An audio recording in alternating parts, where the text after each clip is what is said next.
Alright, guys. BLM here. We are back. More Horizon. Yeah. Got a lot to talk about. We actually have like a ridiculous amount of stuff to talk about that way.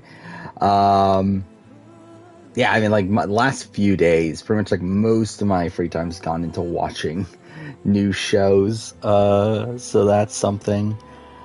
Yeah, we obviously got, I mean, insane week of Big Brother. Actually, I should check the mic. Yeah, we're good. All right. Yeah, we got insane week of Big Brother. We got Survivor SA, 3 episodes so far, with all of them also being very interesting. We got Challenge USA, had another strong episode. We had Amazing Race Canada yesterday. That was whatever. I did watch the new episode of Claim to Fame. I did watch the other thing. What was it? Snake in the Grass. Snake in the Grass had the first episode yesterday, which had Malcolm Yule Earl on it. So I watched that. And I'm probably missing something else. But either way, a lot of shit. There's been a lot of shit going on. Yeah, episode was hard to watch. I will say I actually missed the fight in real time. Because I got a phone call in the middle of the episode and I missed like 10 minutes or so. And I was like, okay, well, it doesn't really matter because like more than likely it's going to be the fucking veto comp. And of course it's like when I come back, it's the veto comp starting. So yeah, I did miss the Daniel fight with Taylor. I have seen a clip of it on Twitter. But I haven't gone back to rewatch the actual like full segment, so I'll do that probably immediately after stream because it'll probably be up on Paramount Plus by then. But yeah, knowingly I did miss the actual scene itself, but it's like, what are you gonna do? Yeah, Challenge USA has been really strong. I mean, I think this is like probably my favorite challenge season since World Wars 2. I mean, like I think it's probably like slightly above All Stars 2 for me. Yeah, it's a pretty good season. What am I doing right now? Oh yeah, fuck, we're at the final mission. I forgot about that. Do I do the final mission now or do I do the side quests? Yeah, let's do the side quests. Yeah, it will be awkward if Daniel wins, even if Nicole wins at this point. I feel like they've completely dropped both of them. And to be fair, they are the next 2 targets, so it's like it should work out. But again, like Big Brother typically doesn't like to completely like dunk on its players until they know that they're going home. So yeah, kind of a bit surprising they're like completely dunking on Daniel and Nicole, though. I mean, you kind of have to. I mean, like I don't know how else you show this scene. But yeah, I mean, like will be very awkward if they do win because like even like Jackson. Like, did they, like, truly dunk on Jackson in the edited show? I don't feel like they did, right? Until, like, they dunked on Jack, but they didn't really dunk on, like, Jackson for a lot of the edited show. But, yeah, Daniel win here will be a bit rough. Yeah, what a cliffhanger on SA. I will say, like, I thought it was such a good episode up until the challenge, and then the challenge was like... what are we doing here? Both in the sense, like, both in the cliffhanger itself, and then also, like, I don't know why they're using this challenge. Like, I've never liked this challenge, because this is the challenge that they used in Philippines, where, like, they had the standstill, where, like, they had gone for, like, hours, and they were just like, okay, let's just call the challenge off or whatever.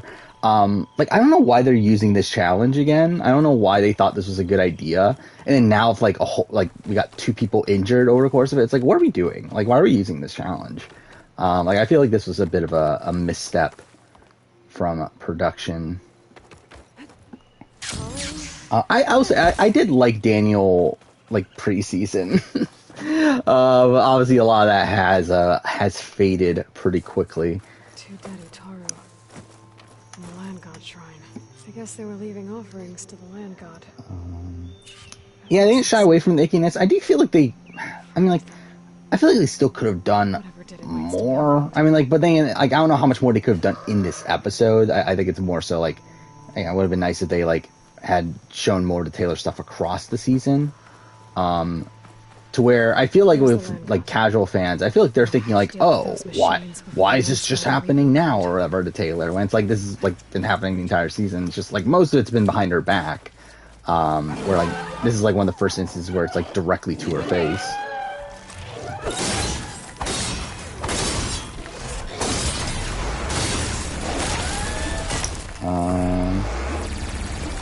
Are Daniel calling the level of BB 15 players?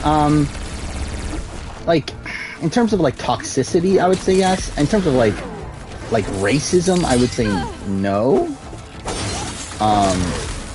But in terms of like, again, they're just like really insufferable people. By the way, I haven't mentioned this yet. I did watch feeds like for a good chunk of Monday, like immediately after the veto ceremony. Like again, I very rarely like actually stop down to watch feeds myself nowadays. Like all of BB23, the only time I did was like immediately after the Christian backdoor, and then like I don't even think I did the entirety of like 21, 22. I watched feeds for like 4 hours on 4 or 5 hours on Monday, which really slowed down some. Like I was like planning on like getting a lot of work done on my merge episode ranking, and I was hoping to get it done that day. Like because that I didn't get it done, but again, it was fantastic. Like incredible feeds. Like probably the best day of feeds like since what, BB20 at least. I mean, like really incredible. I mean, like I really just love how the leftovers are playing this. Like it really feels like we're in this like level 6 sort of position where they're like keeping their alliance like completely secret, and like the other side is like taking each other out, or like they're like suspecting each other of the things that the leftovers are doing. And I don't know how much that's gonna hold after the eviction, because like the current plan also is to blindside them at the eviction, which is gonna be great. I don't like, considering how much Amira has been like planting in Nicole's head. Okay, if I go home, it's the guys that turn on me. Like I don't know how much this is gonna stick, because like at that point, like they should know that like Monty, Kyle, Joseph, Turner were in on. Well, I mean, obviously no, Turner's in on it anyway. But either way, they should know those three are definitely in, and then they should know Brittany is in. Like Taylor, I guess they wouldn't necessarily like 100% know, and Michael, same thing. But like they should know most of the votes just inherently by learning the vote result. But I mean, like who the fuck knows when? Why is this in the middle of the air, by the way?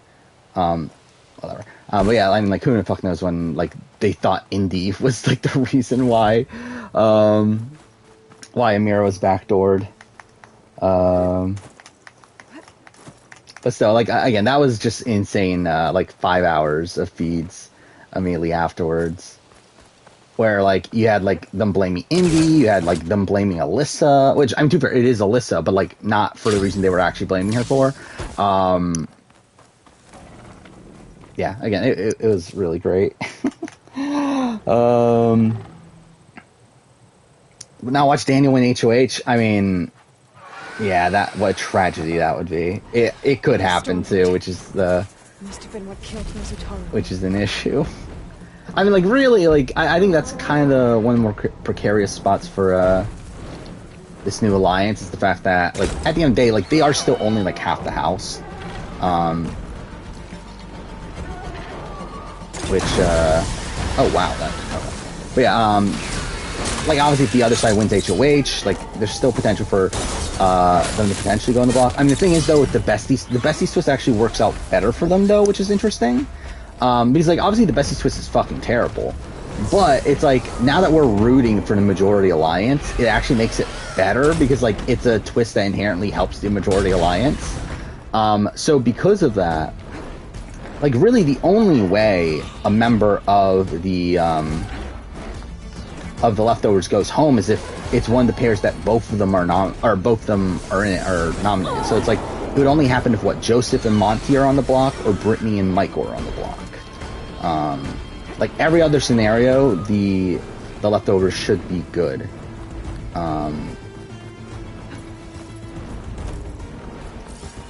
It is going to be interesting though to see who gets like the full blame for a move after the blind side. Where like again, as of right now, like they're putting like all the blame on like Turner pretty much. Like they're thinking this is all like Turner doing it on his own, and this is like him like doing it because like of the way Taylor was treated and whatever. But like they don't realize like how fucked they are.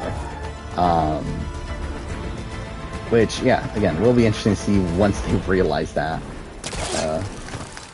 where everything goes. Are we now in a new era of Big Brother that started B24? I mean, like, I would say 23 was, like, the start. Thankfully, this season isn't going to be, like, a complete disaster at this point, though. Like, it's insane. Like, again, a week ago, like, I didn't give a shit about this season. Now I'm pretty invested. Again, it's very rare that you have this, like, really likable majority alliance. And, like, a majority alliance that's, like, outplaying the other side too, and like secretly outplaying the other side. Oh, you meant 23? Yeah. Then yeah, I think 23 is the start of a new era. And I think no matter what it was going to be, I mean, like, no matter what it was, like, it was after BB22, which was an All-Star season. It was the first season with the diversity mandate. Like, I always felt like 23 was going to be the start of a new era. I still think this cast is kind of shit, though. Like, I'm loving how the season's playing out, and, like, I'm happy that, like, the more likable people are winning out now, but, like, it's still a pretty mediocre cast.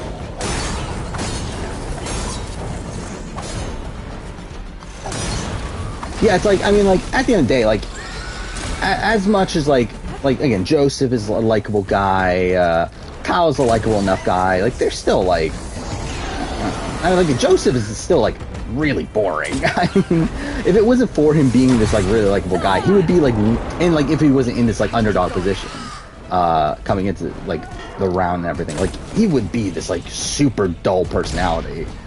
Like if he was just this guy like aligned with like the like Alyssa Amiras of the world and just riding with them, like again, what a dud he would be.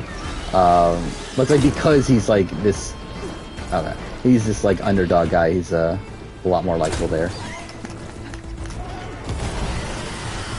I still find it funny. Joseph was an alternate too. Like, Okay, let's get this code installed on that land god. But yeah, it worked out. Wait, where did they go? There. But yeah, like I mean, still like Monty's still there, which like Monty's still not super likable. Like, he's better than, like, some of the other people there, but, like, he's still not, like, the most likable guy. I will say, though, I fucking loved watching Monty on the night of the Amir backdoor. Where, like, he probably did the best acting job that day. I'm here, Aloy. I found T and installed the reboot code. Fitting then that I feel thankful. What do you mean, what is SA episode 8? It's gonna be tomorrow's episode. All the grain from the harvest was stored away. It was the season of gratitude. Yeah, I'm kind of conflicted on Amazing Race Canada. It's like, it's so weird. So we've had 3 teams get COVID mid-race. Made of you. Strung by my father. Well, he definitely yeah, it's like, well. I don't know. I don't know how to feel. And like them bring back the 2 other teams. It's like, this is like another 33 situation where like, I just don't really care. Like, I didn't really care before this, but like, I really don't care anymore about like the actual race itself. It's like, this really just feels like an exhibition match. It's like, whatever. It's like, we're at a point where we're at the, final 7? And like, Cassie and Jameek have been last place twice now. Like, we've only gone through 4 legs of the race, and they've been last twice. And are still in the race.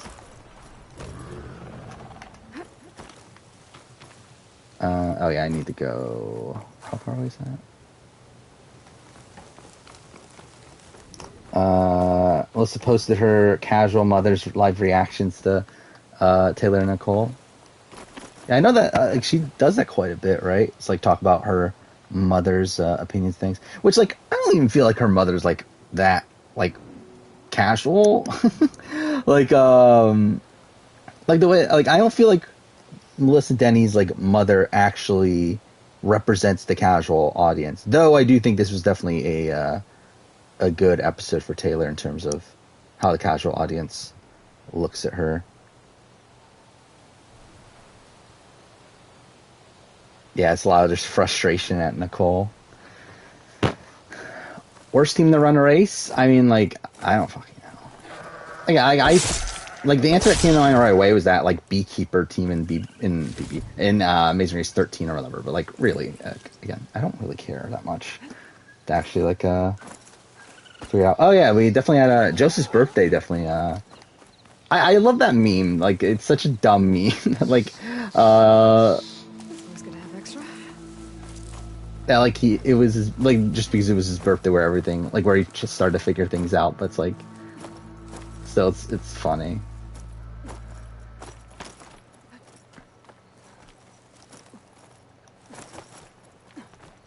Yeah, I mean, Amazing Race Canada is like different than US in the sense that like US happened where like it was pre-COVID, the beginning of it, but then like COVID started and then they like stopped production and started again after COVID. Amazing Race Canada like is going straight through, like it started a few months ago.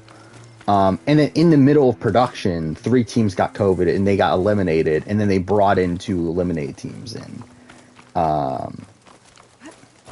Which, again, it's like, I mean, what are you going to do? I mean, like, at the point, like, you have to kick them out, and, like, are you really going to continue running the race with only 5 teams at that point?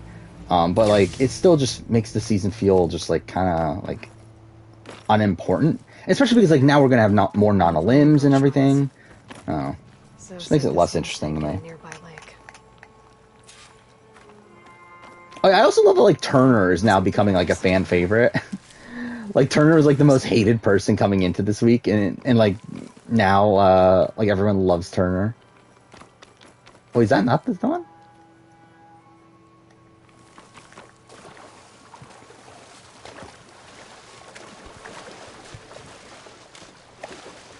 Favorite Survivor meme? It's probably the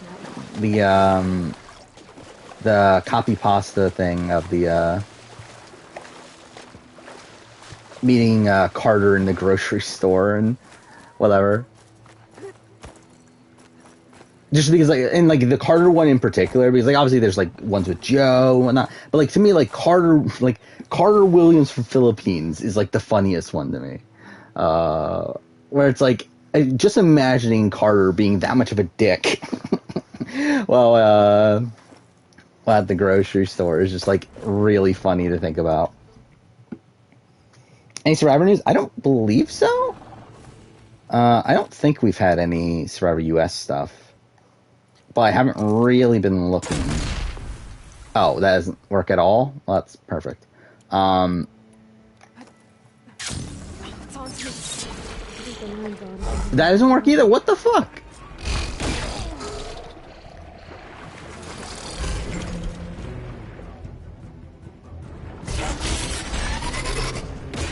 What am I supposed to do? Whatever. I've watched 2 episodes of Amazing Race Australia since the last time I streamed. I have not watched much, and I found both of them really boring.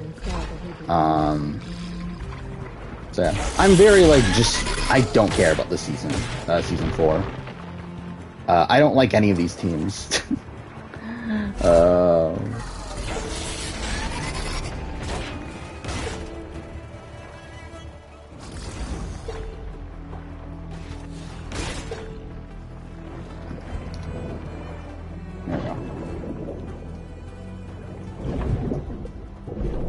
Oh, I can assure you, I already know season 5 is going to be a train wreck. This should help me get back on track.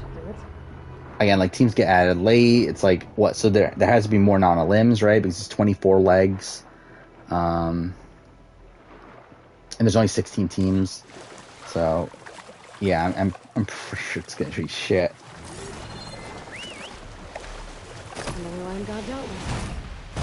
Was the challenge episode super brutal after the first 10 minutes? That's every challenge episode. Had to swim a bit, To me, at but I least. gave the reboot Like, the challenge is, like, not subtle at all in giving away, We used to celebrate so in the fall.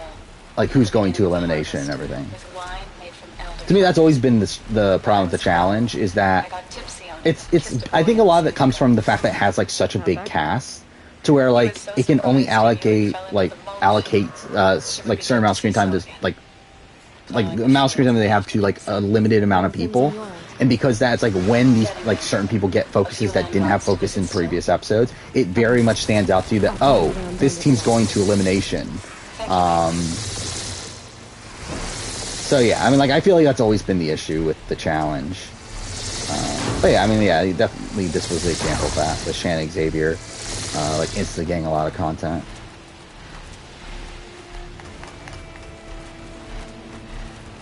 Yeah, I have watched Amazing Race Australia 2. I'm up to 4. I'm 4 episodes into 4. Yeah, I love 2. 2 is all-time great Amazing Race season.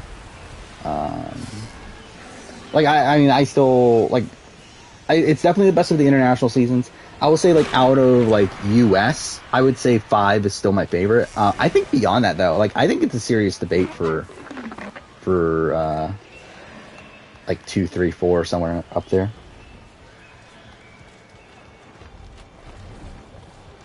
Like, it's definitely, like, one of the most consistent seasons. And I think, like, almost every team there is really interesting TV. What is going on here? There we go.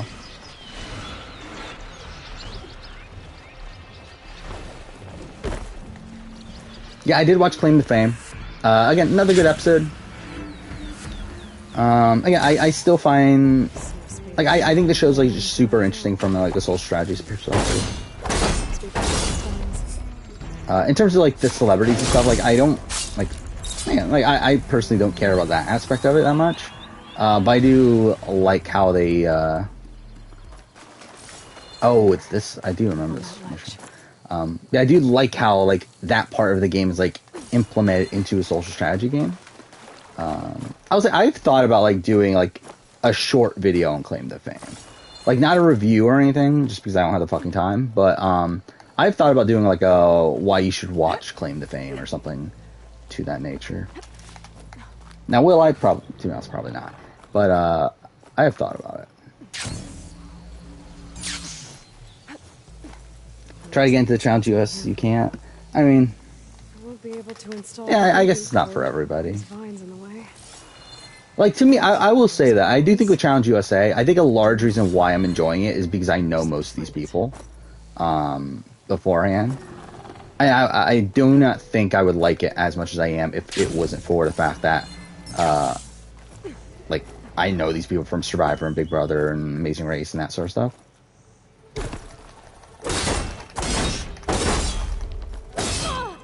But yeah, I mean, like, I still think it's... Again, if you don't like Challenge USA, you're probably not gonna like Modern Challenge at all. I don't think, because I do think this is one of the better Modern Challenge seasons. I still think there's a chance you would like earlier Challenge seasons that are more like drama based and everything, but I guess not there. Again, I'm not gonna watch a total drama for at least a very long time, so you don't have to worry about me watching All Stars. There, the flower. If I can deactivate it, the land god will be free from the vines. I'll have to find a way up there. Looks like I can climb up the side of the cliff. I mean, I probably like Amazing Race Australia 2 more than I like Australian Survivor 2017. Like, I've never, like, I mean, like, I don't like Australian Survivor 2017 as much as most people. I think it's a really good season, but, like, people consider it, like, one of the best Survivor seasons ever, and I'm not in that, ballpark.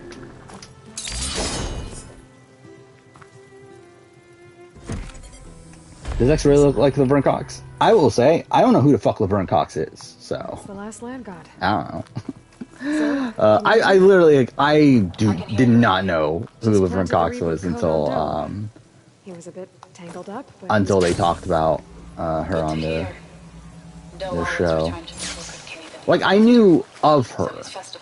Like, I knew, like, if you told me, like, the name Laverne Cox, I would have no clue who that is. But, like, I knew of Laverne Cox. in terms of like I knew like Which is of exactly like what you're going to a get. trans actor on once or not once upon what was it Orange is the New Black that like got awards and everything and is like supposed to be this big like representative for trans rights and everything. Like I knew that part of it, but like I mean in terms of like who I'll like get there as soon as I the can. name Laverne Cox, didn't know who that person was. This will break my fall. Yeah, I did see that about Herman dropping a rap about BB Can 10, which is like that's a thing.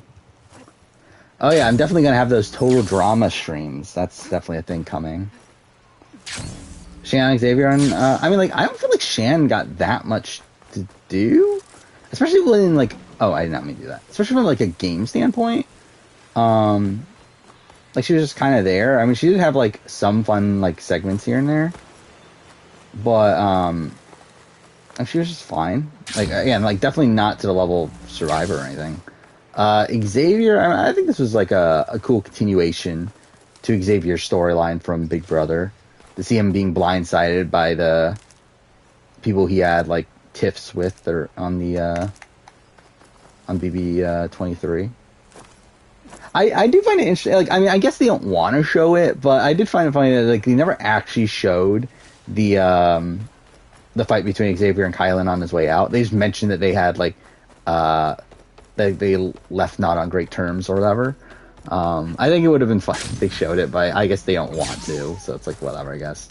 Fuck off, I'm an idiot. I literally did the same thing again.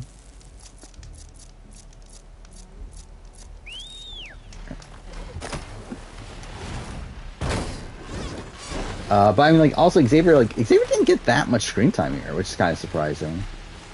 Like, you think he would have, considering he is, he probably was one of the bigger names coming into the season, and like was part of the like a big part of the promotion, like him and Tiffany. So you would have thought that they would have given him more screen time, but again, he also like didn't feel like he had that much to do until this episode here. So I went to the hunting. What do you mean? Is there a sequel video for Top 10 Worst of All Time? If there is, it's the video that just came out, or the two that just came out.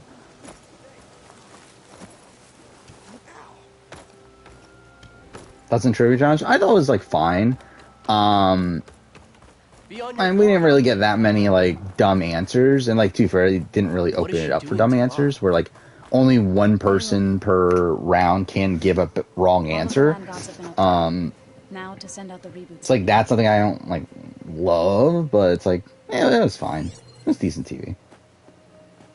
Wouldn't be surprised if Amazing Race Canada aged your least favorite season. Yeah, me too. I'm forgetting, like, what is my least favorite Canada season? Is it 6? I think it's 6, right? Which, like, I think this is, like, kind of on par 6. Like, I don't think it's, like, okay, that one glitched out.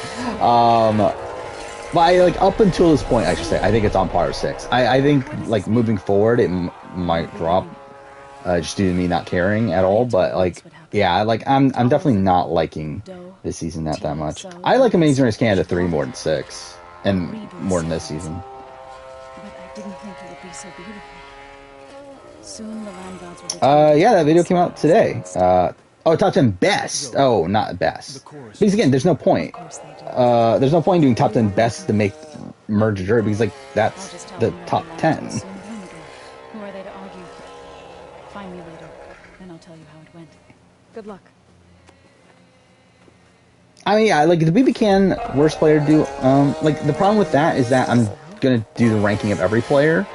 So like it kind of makes it pointless to do a top 10 worst player list for that, and especially like go out of my way to do a top 10 worst player video for that when I'm just gonna do a ranking of every player anyway next year. I'm still debating what I want to do with the first boot ranking, because like the plan was to do a first boot ranking for BB Can next year, to go in line with like all the other first boot rankings I'm doing. But it's like also it's like, is there a point when I'm gonna rank them all anyway?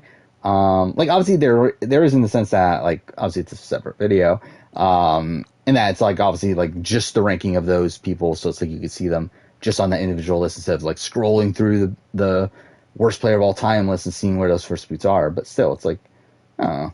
I don't know if I'm that incentivized to do both of them like so close to each other. What am I trying to do right now? The Katalo mission. That one. Oh, it's back at the base anyway? Oh.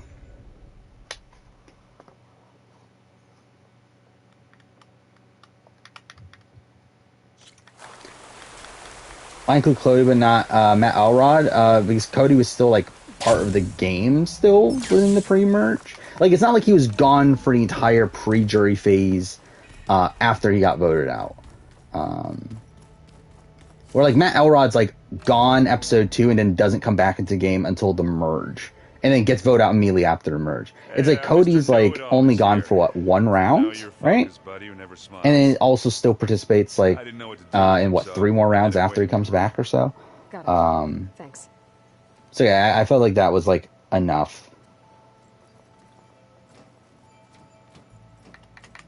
Yeah, I will say, yeah, definitely. So SA, going into SA spoilers. Looks like you I'm really disappointed. We lost both Tevin and Seamus so early on here. I can't believe it. Like the Tevin one in particular. I mean, like I wasn't that shocked by the time we got to the episode, but like I did not expect to lose Tevin this early. Like Seamus, I could have like seen, considering there had been like setup and everything. And I will say that's something that I've kind of noticed with SA editing that they've been doing is that they've been setting up these like this like essentially they've been saying like these pairs, but then making you think that one person in that pair is going home, only for like the next episode when the pair actually gets targeted, that it's the other person that goes home instead.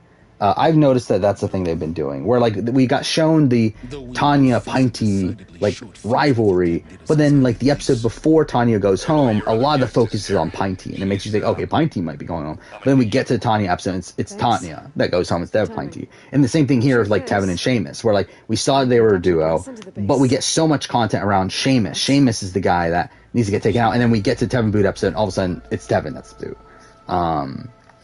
I feel like that might be a Edgic thing for South Africa. Not a fan of surprises, But are you?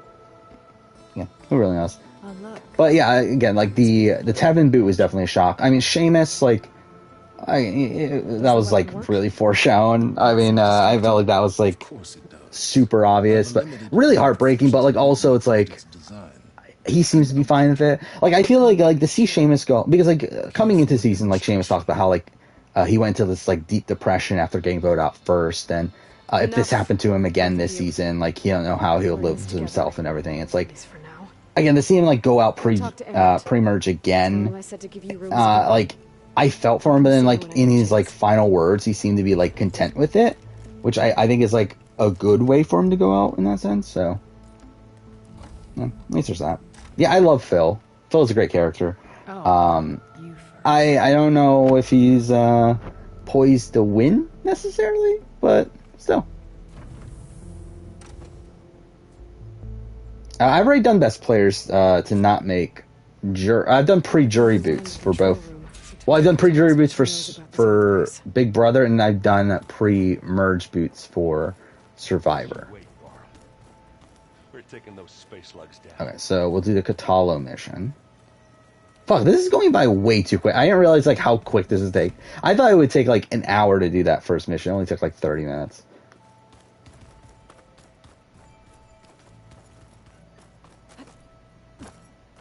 Time's the king of tonight's episode. I mean, I guess. I think it was a bad move, but I mean, sure, I guess. Fly on the wings of the 10. I don't find Pinty to be likable at all, personally. I think she's like likable in the sense that it's like a weird character sort of thing. But I think like as a person, I don't find her likable at all. I think she's like seems to be like a really like terrible person to deal with. And also again, I think like her like within the challenge and everything also is a bit rough there too. You wanted to talk about your arm? Indeed. It's time to test it. And I want you to be there. How are we doing this? Well, I call 2022 the return of somewhat good reality TV. I mean, this has been a decent year. it's been a pretty decent year. I mean, we've had like, Sure. and we had like Once, Beyond the but Edge, I'm not sure I understand. You'll see when we get there. which was shit. We had Celebrity Brother 3. We had Get close. You AU have Blood my versus thanks, Water. Yeah, like outside of that, it's been like decent-ish seasons to really good. So yeah, I'd say this has been a good year.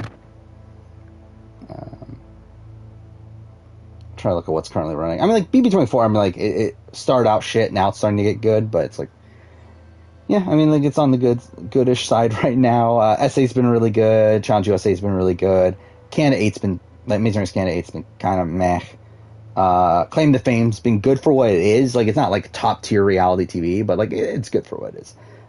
Stake in the Grass premiere was fine, but like I don't know how it's gonna be beyond this. I have to go. Or like Stake in the Grass, I feel like was good this first episode because I know these people. Understood.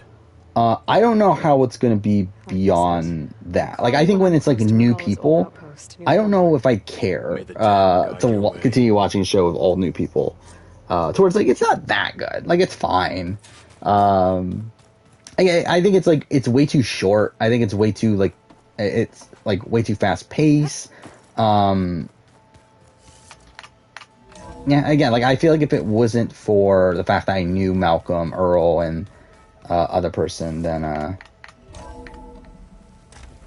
don't think it would have clicked as much. But I will say, I actually was kind of shocked at Stake in the Grass. The person that ended up being the snake was not the person I actually expected to be. I wonder how much sun's gonna pile up. Coming into the tribal thing. I don't know what you even call it. But the vote. And to be honest, I didn't think the person who got it had it in him either. Biggest lucky moment for Survivor Big Brother winner? I mean, there's probably a lot of stuff that happens, like, based around, like, production twists.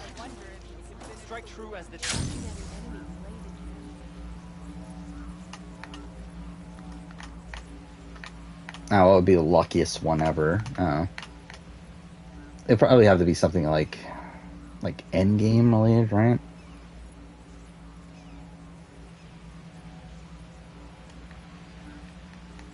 Just front runner for SA. I think Marion's probably the. I don't know. Like, I think Marion is in the Anesu position right now, where I think Marion is like the front runner, but like too blatantly the front runner to where like I don't feel like SA would make the front runner that obvious right now. To where like I would say like if we're taking that out of it, probably like Meryl Now you can tell me is what we're probably doing. the most likely winner. Just yet. But I do have Marion one of my power ranking. But I would say if you were like really make me say who to winner it, Someone's being awfully mysterious. You took your sweet time telling me what you wanted to do to the bulwark. Consider this. I've seen the mole. I watched the mole like way back when it was originally airing.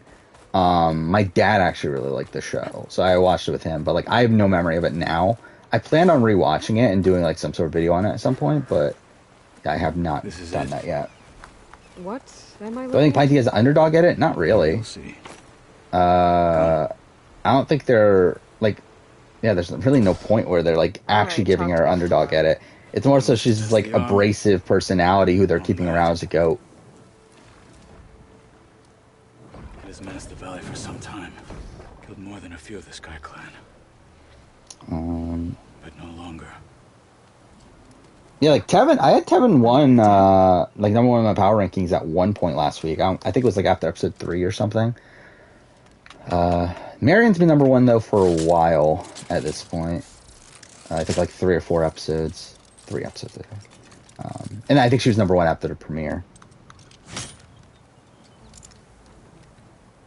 But yeah, again, I think Marion is the best positioned right now, based on like what the show is showing us. But yeah, I feel like by typical SA, like the way that SA typically edits, I feel like Meryl makes more sense.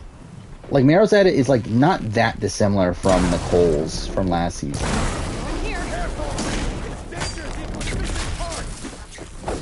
Oh, I have not. Did they add stuff to Challenge Australia? I've not seen. Ooh, we got Brooke. That's good. Yeah, as they should. Why the fuck is there a random actress on? New person. Susan Mutesi? Who is this person? Yeah, why is she there? That's random. Tully. I feel like that's fine. I'll be happy with Tully. Who else do we have? Is that it? Okay, that's it. But still, I think those are two great additions, Tully and Brooke.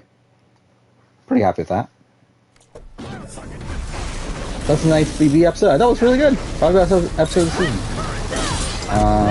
Would have been nice if we were able to get the veto ceremony in there too, but obviously it's like I understand why they couldn't.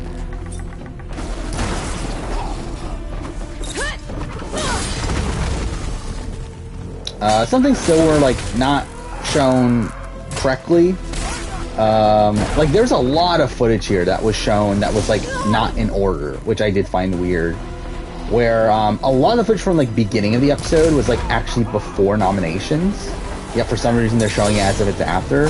And then like the Taylor conversation with Monty over like colorism and everything, like that was from like last week. So like I don't know why they like why they showed certain things at certain points, but as a whole though I do think this was a pretty strong episode.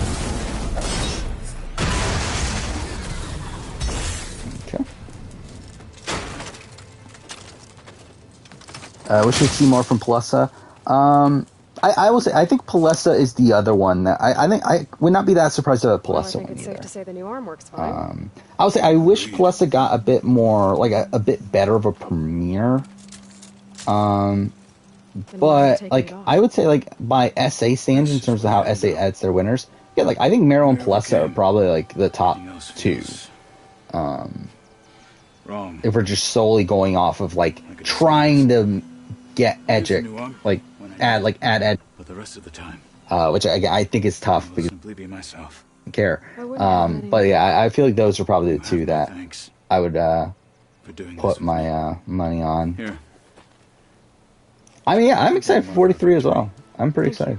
Again, like I thought like the like I think it looks like a fun cast. I really love the preview. We'll see what they do with the game. Where interesting that like some of the more interesting like stuff that we've heard in terms of twists and stuff that seems to be for 44. And 44 are going to be different. Like it does feel. It feels like we know more about game. About 43. But still, really sad for 43 still. What I think of Amira, I think she's like a really sloppy player. I think this is also like a fantastic like downfall for her. Like I'm pretty like I think last time I streamed I was like, okay, I'm happy that Amira's getting backdoored, but I want Amira to stay. At this point, I'm like, no, Amira has to go. Like again, like I just feel like it'll be so satisfying when Amira goes home. With her like being like really cocky in terms of having the votes and everything. Always forget Terrence is on. I mean, it's not that surprising. I feel like, yeah, like Terrence, Indy, I think those are probably the two. I feel like those two have like not gotten the large amount of content. Actually, was that it for that mission? Holy shit, I'm down to the final mission already. Well, that was a terrible decision then last stream. Whatever. I could have finished the game last stream. Whatever, it's fine. I don't think SA has the winners at it. I think they have, like, might like add in like extra confessional or so, but I think as a whole they don't really care to have a winners edit. I think they're trying to like more so just portray the events as they happen. Yeah, oh yeah, that's also funny too. That Shona and Sheamus both had the same plan, which also the Sheamus one led to nothing. Like, it's so weird. Like, why was that in the episode? Like, yeah, like, he has this plan. Like, he has the plan of, like, hiding the idol. Like, we never even see him hide the idol, and then he gets voted out before he does anything with it. So, like, what was the point? Like, why was I even there? I'm kind of like, Amazing Race to me is just like, it's whatever. Like, we know nothing about Amazing Race 34, right? Like, outside of, like, Derek and Claire on it, like, do we know anything about Amazing Race 34?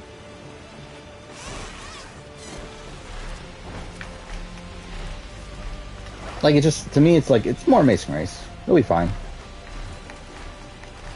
I think Brooke and Tully will do. I think Brooke will do very well. I don't think Tully would do that well, though. She'll probably do, like, fine. But, like, I don't see her as a true contender to win. Yeah, Jasmine fainting was kind of funny.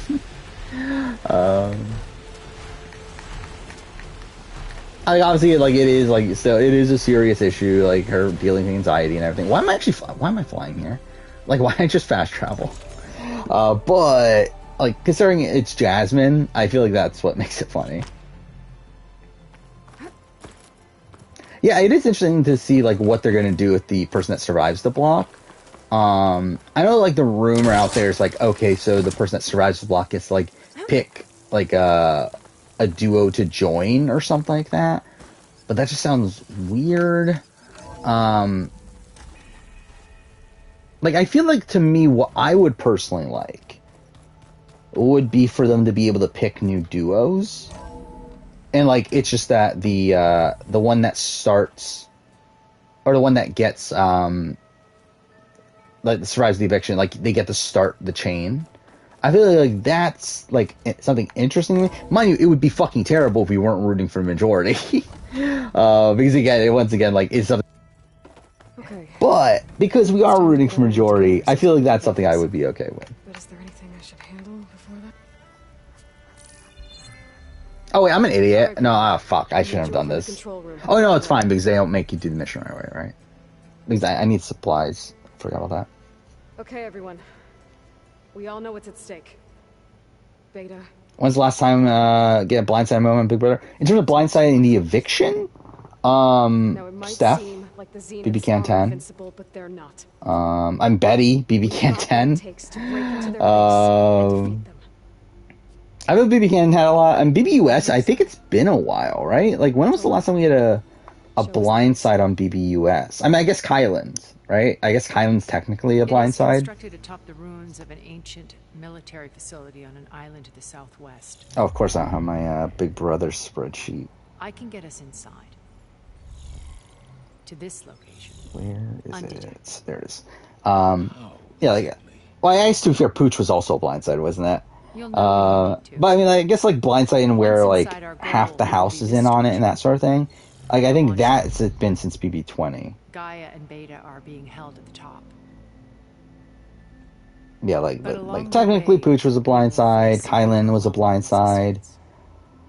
Most of them, Um, Gerard, Eric, and the others. But I also, think that's it, right? For 23. Brent kinda. Brent was going to be a blindside, but then they didn't at the last second. I'll need a strong back. Carry stuff. Yeah, I can And do then that. I don't think there was one on even if your 22, device right? works, Ian, to a degree. there will still be Spectre drones, scores of them. If only we had And like 21, was there any? I've got that under control. Not really. You'll know when you need to. I mean, All right. Cliff went the first We'll meet up time. again just before we go in. But still, I think there has been like a blindside to this degree since BB20, though. On the coast, just across from the island. Once there, I'll show you the way. Okay. Oh, the guy from I'm a Celebrity was a guy that was Rendezvous trying, point. like, he had to pretend he was a fake celebrity. That's really In the random. meantime, do whatever you need. To Yeah, like, I personally don't care about route in Amazing Race. Understood. Like, I literally do not care where they go. As long as it's not all the same location. Like, to me, it doesn't really matter. Like, to me, it's like, I watch Amazing Race for, like, the teams and the character moments and that sort of stuff. The actual race itself, like, literally does not matter.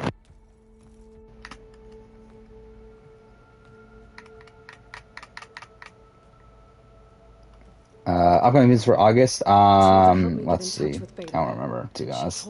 Well, this Saturday is the cast ranking for Survivor. That's it. By the way, also, the video from today is doing way better than I thought it would. It's actually like kind of annoying me it's doing as well as it is. This will help stop the drones. Yeah, like it's doing like 700 views better than my Survivor version. It's my #1 video in my last 10 by like a decent chunk. Which is like good, but also it's like I'm kind of annoyed that like I released it on a Wednesday then. But whatever, it is what it is. She knew how to do it. I'm sure of that. I did also find it funny that like for a while I had 100% like to dislike ratio, which is very rare for a ranking. Now it's dropped, but still, I did find it funny to do that. Yeah, it did have 100% for a while. Who are the leftovers targeting after Mira? Daniel and Nicole. Some people want Daniel first. Some people, like Monty. And who's the other person? Is it Monty? Monty for sure wants Nicole out. I know he was talking. Was he talking to Joseph? I forgot. They were talking. He was talking to someone else about getting Nicole out. I'm pretty sure Taylor, Michael, Brittany, that contingent wants Daniel out though. So, but either way, it's one of those two. Oh yeah, Kyle. Kyle wants Nicole out because Kyle would be on the block if Daniel was the target, so he doesn't want that. Yeah, well, we'll talk to everybody.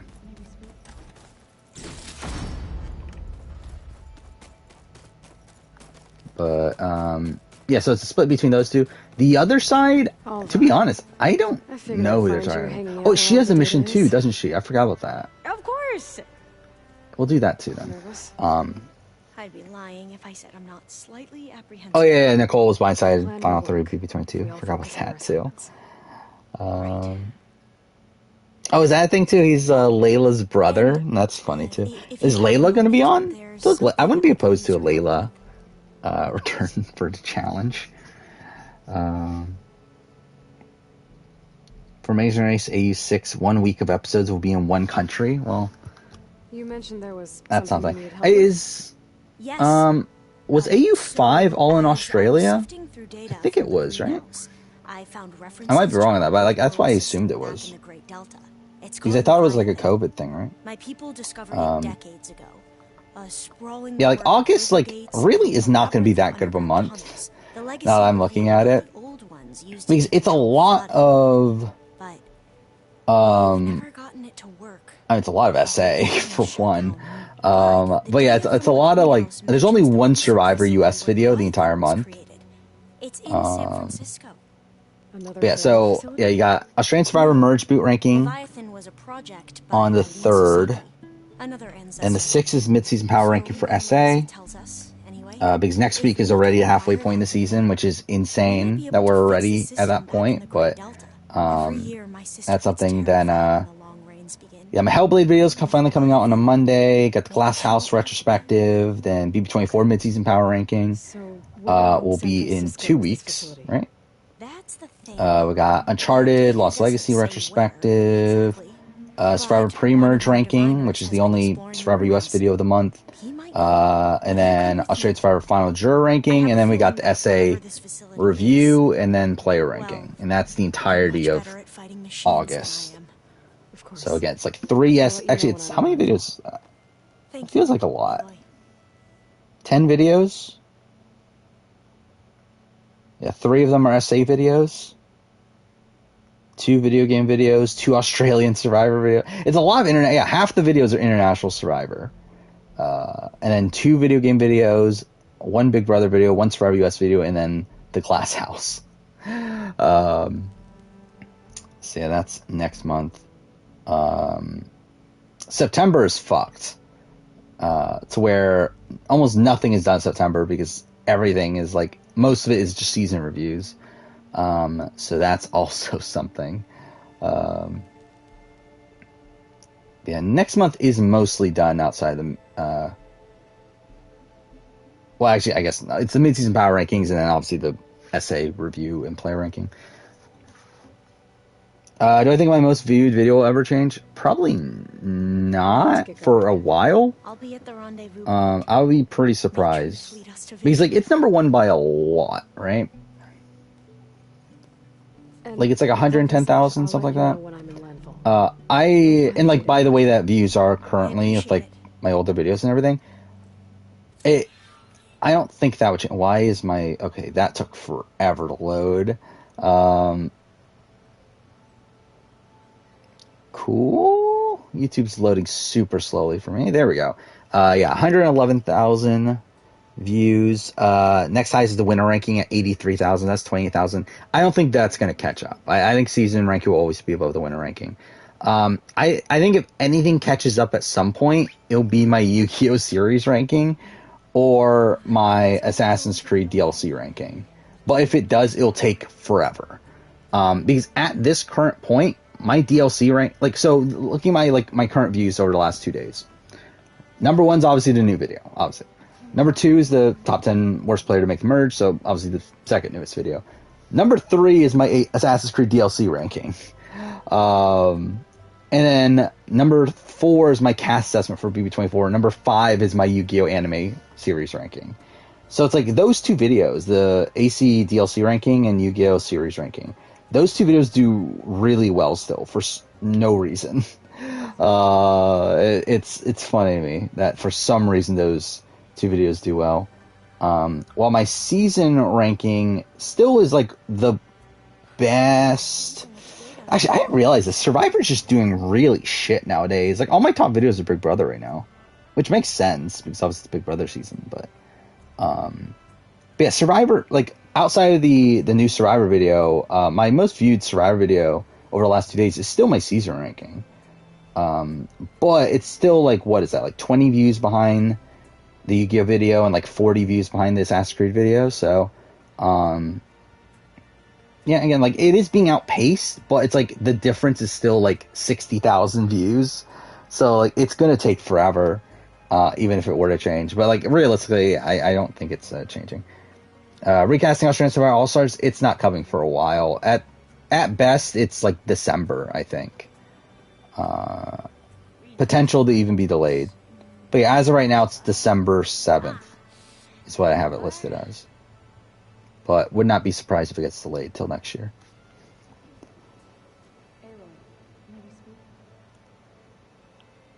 What's Daniel going to do if he wins HOH? I don't know, to be honest.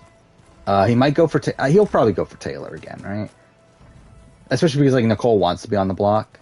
Wait, did I ever activate the mission? I thought you were leaving. So he'll probably do Taylor or Nicole. What was Leviathan again? Oh yeah, I did do it. I'm an idiot. Flood control system. It was if we. Okay, I don't care. I should get... Maybe. And I'll let you... Thank you. Okay, so yeah, we'll do that mission.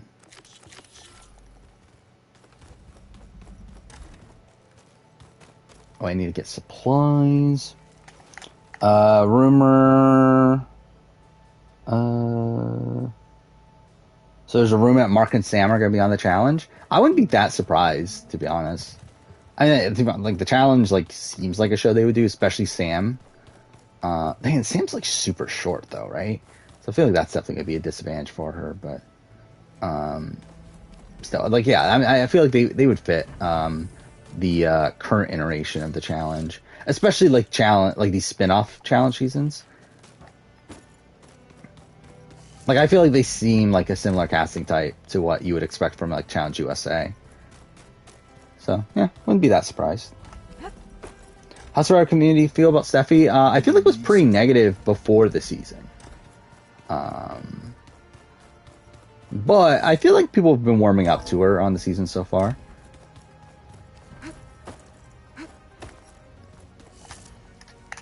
Like, I think she's had a pretty decent run so far. Like, I feel like out of the players that had, like, major issues to fix, it feels like Steffi is, like, improved the most. Oh, I can't do it in the air.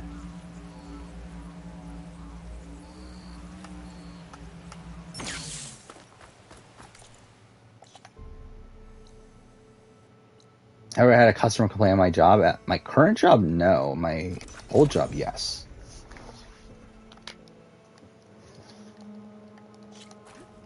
Can't wait for Daniel and Nicole to blame the edit. I mean, they're gonna blame. Yeah, they're gonna, like, even Pooch is saying that right now. Like, obviously we knew Paloma was already saying that, but like Pooch even said it tonight that the fans, they don't see everything on the live feeds. It's like, we see more than you do. To be fair, it is true. Like, fans don't see everything on the live feeds, but you see enough to be able to gather the the full grasp of the situation. Especially more so than people who have their like own point of view of things.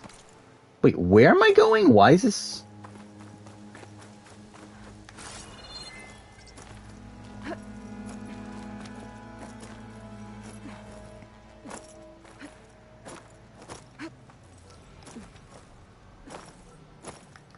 Oh wait, are you not watching the season?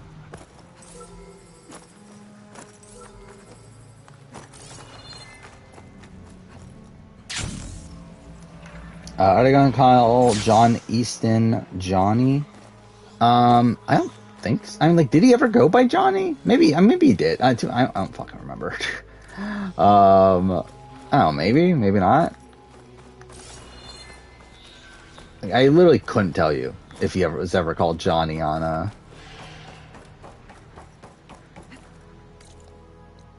Actually, I'm an idiot. Yeah, why didn't I just fast travel there? Why did I fast travel to... Yeah, I'm an idiot.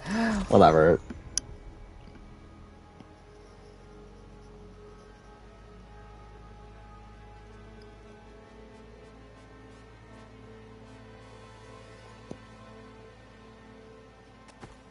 Was it only yesterday? Or did she make another one yesterday? Oh no, she did an interview. Yeah, she did an interview like a week ago, right? And then she made the Instagram post like recently, right? But yeah, still, blaming Get It or blaming the live feeds and saying that they're edited and that sort of thing. Which, Alva said one of the sure. diviners here might know where the Leviathan research facility is. Hey, Alva, I'm in. Worst player, Cody Nixon or Jason Siska? I'll be there as soon as I can. Like, I mean, like, based on what we've seen, Cody, but I feel like overall, I would probably say Jason. I made it. Like, I would say that's the tough thing about the worst player of all time list is discrepancy between what we've seen and what, like, can happen, or like what, like, we like the potential that we can assume, I guess, is what to say. Where, like, I think, like, realistically, like, can Cody win a Big Brother season? I think he probably can. But based on what we saw on BB19, like, he played fucking terribly. So it's like, I don't know, it's like kind of a weird discrepancy of like which one, be able to find something you missed.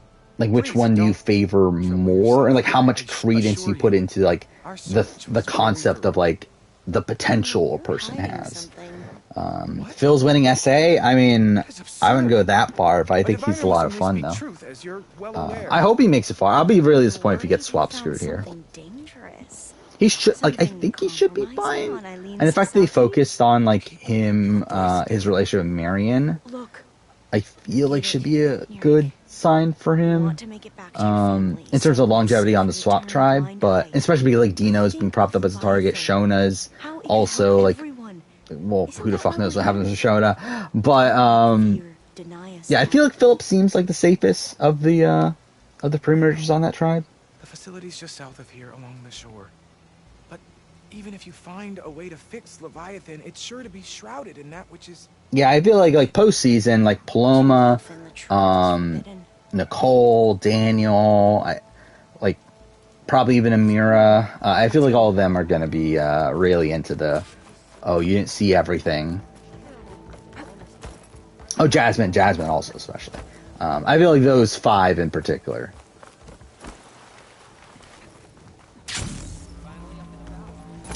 And again, Pooch is already doing it too, so I guess him too.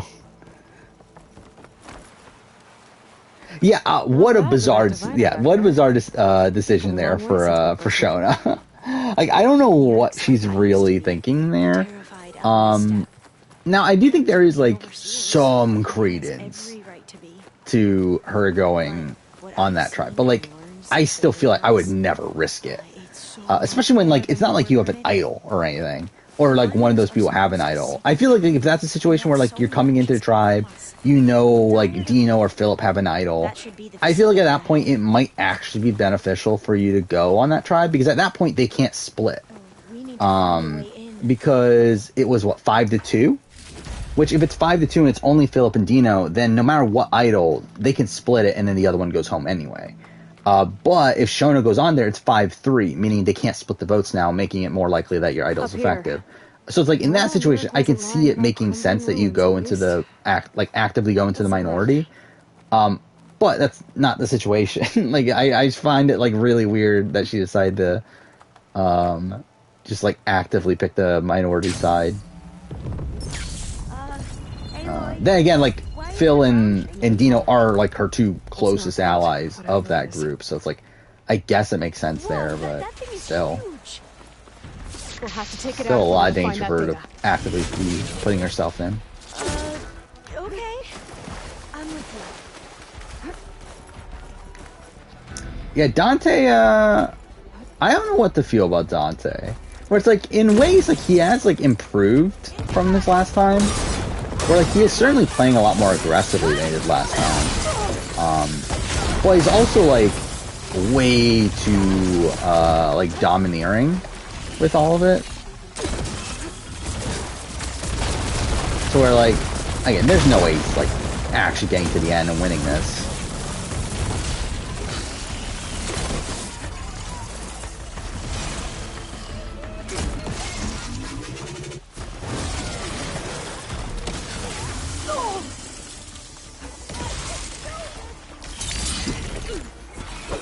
Yeah, I noticed that too. With the worst players make the jury.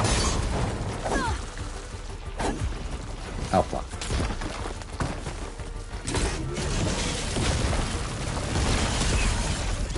But at least 2 of the top 3 were men, so at least there's that.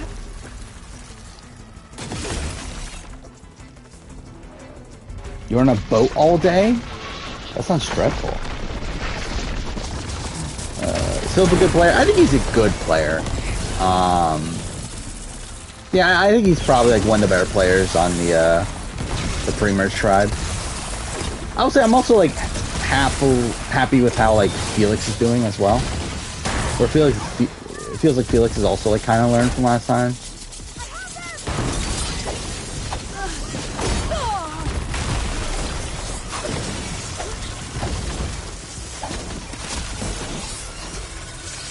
Am I happy with where the channel's at this point? I would say I'm content.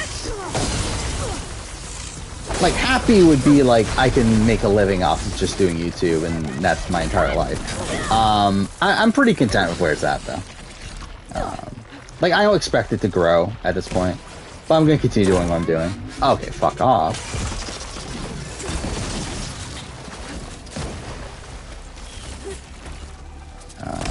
Like, I do think, like, realistically, if I really, really wanted to go all in on YouTube, I think there is, like, a route to where I could potentially get closer to doing it full-time, but I think that would require me to do, like, videos I don't really want to do. And, like, I think doing, I think short videos is definitely a factor into that, too. But, yeah, still, it's like, I feel pretty content with the way the channel currently is. Does SSA7 get better because you're on episode 14 you're bored? I mean, no. I mean, yes, but, like, what episode's 14? I'm pretty sure you're, like, about to get to the best episode of the season. But, like, realistically, it's like, the entire season is pretty much the story of Rob's. I mean, and, like, seeing it, like, how he runs his game and everything. It's like, if you're not enjoying it, then, like, yeah, you're probably not gonna... oh no, you're not there yet. There were 18 episodes. I don't remember I thought there were 16. But it's a fun, like, last few episodes. But yeah, you're definitely in the really slow stretch in terms of dynamic gameplay. Is Push going to be bottom of the player ranking? I think so. Like, based on how Down it goes. things have been going so far, like, Amira and Paloma are both above I'm gonna him. have nightmares tonight. I think the only way someone gets below Pooch is if, like, even then, though, it's like, but if, like, someone like an Indy or a Terrence, like, make a really dumb decision next week and get themselves voted out, I think that's the only way. I think outside of that, Pooch is probably, like, yeah, he's probably at the bottom.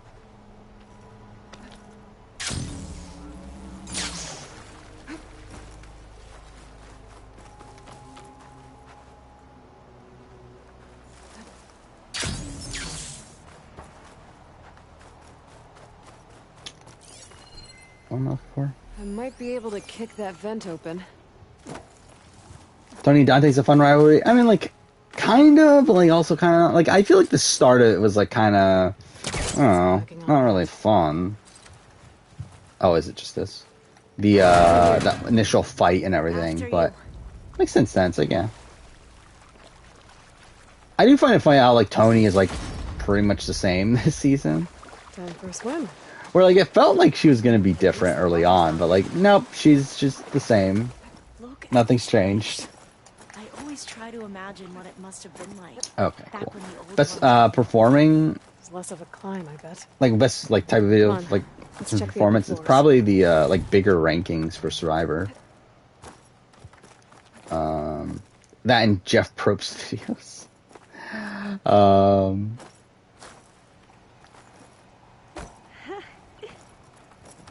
You okay? Yeah, it's like, what, like, the big Survivor rankings, so, like, season ranking, winner ranking, runner-up ranking, final juror ranking, merge boot ranking, like, those sort of rankings, those all do really well. Let's see if it has anything on Leviathan. Well, anything Survivor 40 did very well back in the day. What was the other thing that I was thinking of? Oh, yeah, Jeff Probst videos do pretty well. For some, I don't know what the fuck the obsession is with Jeff Probst. So, like, anything you do Jeff Probst on Survivor, like, it does well for some reason. Like, I know, like, Flynn Masters, like, most viewed video, which is, like, at a ridiculous amount of views at this point, is, like, Jeff Probst's, like, angriest moments or something dumb like that. It's like, I really don't get YouTube's obsession with Jeff Probst. But yeah, those do well, and then mid-season power rankings have done well recently for Big Brother and Survivor. The data on Leviathan isn't Big Brother in particular, like Big Brother last year, like BB23's mid-season power ranking did way better than I thought it would. Not that it did that well. But Miss Sasaki, when you look at the Like, I think it's like only like, exhibiting symptoms. I don't remember, but like it did very well for like the short period before it became outdated. Yeah, it's only at like 12,000 views, but like again, like it did very well like off the bat. Actually, again, 42 mid-season power ranking like kind of did very meh. My father built this company. 41s did well though. World-class talent like you. And you know what else is world-class?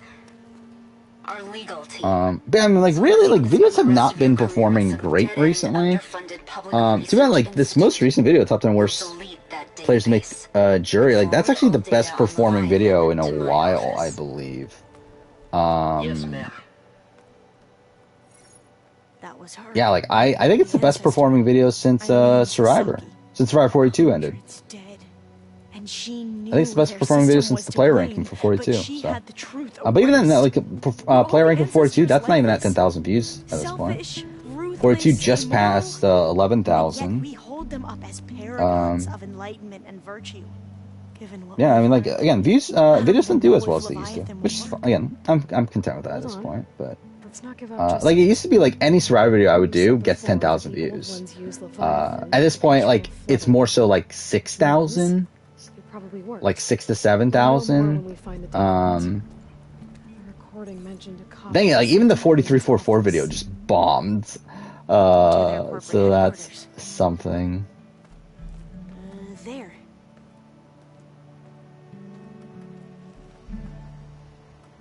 Let's go. It shouldn't take us long to get to the tower. Excited for the Tiffany praise? Yeah, that's, I guess that was the thing. When was mid-season? So, that was... Actually, that was even before we knew Brittany was going home, So right? what was that other system the recording mentioned?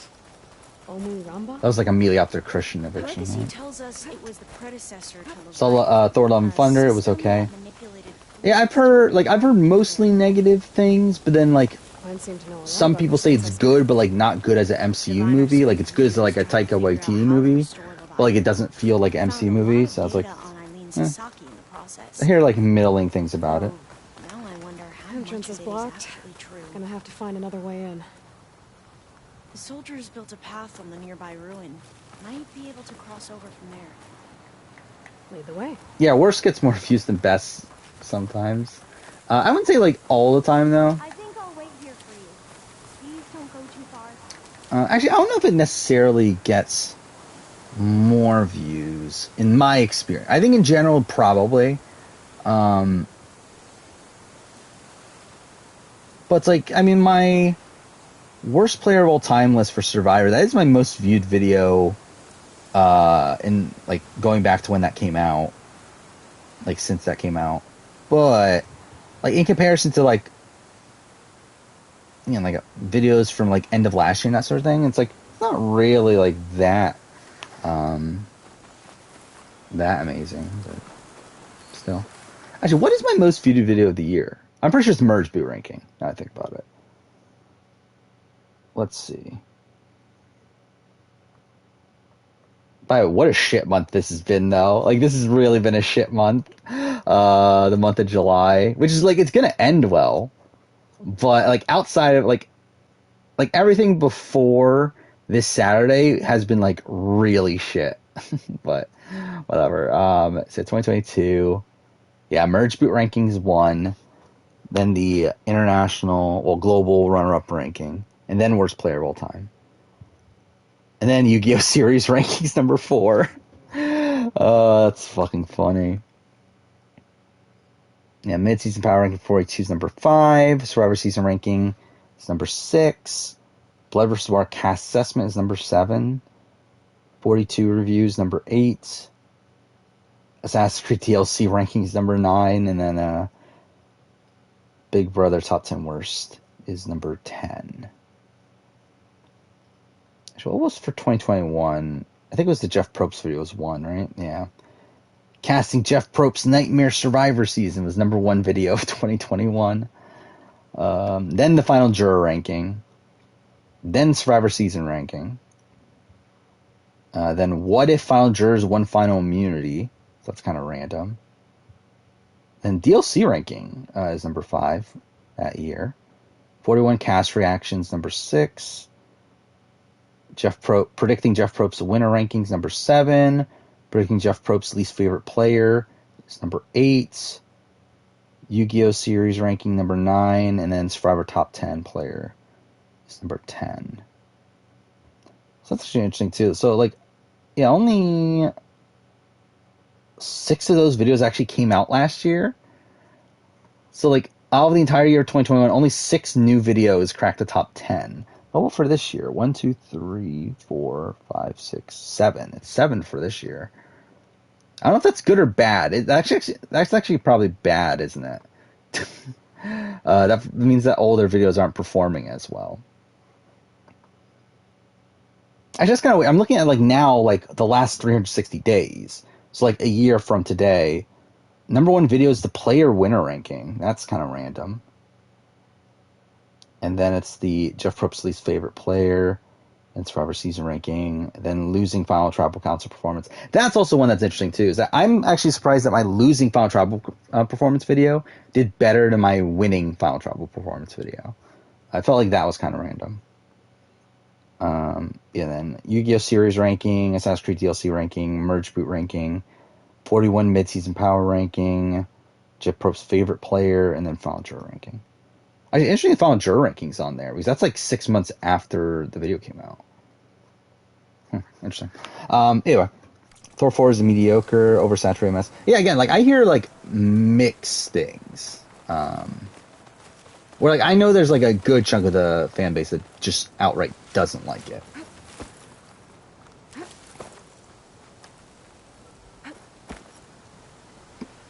Is there any reason I wasn't high on Killarney? I never got the sense that Killarney was like that into the game. like she was someone that was like active in their like. I mean, to be fair, she was barely on the show until her final episode. But like she seemed to be active in her final episode, but not like fully aware of the actual tribe dynamics. I think this is as far as our soldiers And then like in her like interviews, like climb to be fair, that was after higher my into the preseason tower. power ranking, but I'll follow your lead. so it's like based off her interviews and everything, I didn't really get the sense that she was like that into the game either. I just think like on a cast where we have all these gamers, like she definitely felt like a bit out of place. Like she's definitely not as like well versed in the game as like a Dino or like Shane and Marion or Up we go. like a lot of these people. Like I think she seems like the least like You doing one of okay, the least Olga? like game savvy Yes. players there. Don't worry about me.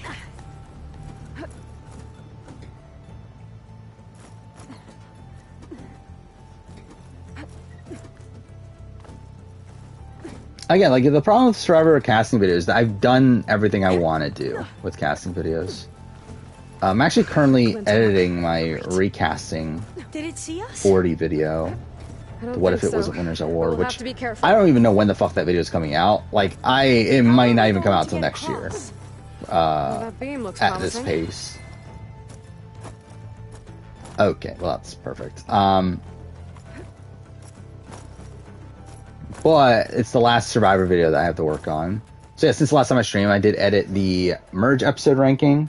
Now, I I'll got wait that here. done. I finished Don't think I can editing manage the that. Survivor Thailand player ranking, which is coming out the very end this year. And then again, editing the recasting 40 video, which again, don't even think it's coming out this year. But I want to get that done. And then after that, it's just a whole bunch of video game videos.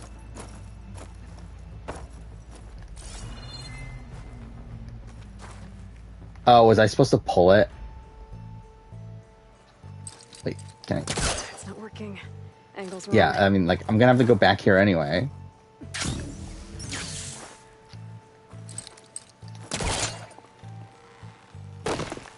That would be a pretty accurate guess. About number one on This is the a lot Merge higher episode up than I ranking. thought. But yeah, that's coming out, what, October, I think?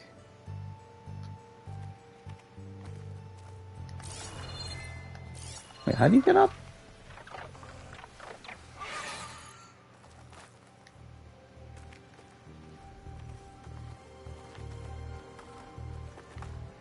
Am I being an idiot? Wait, how do you get up there? Is there a thing to shoot? No, right?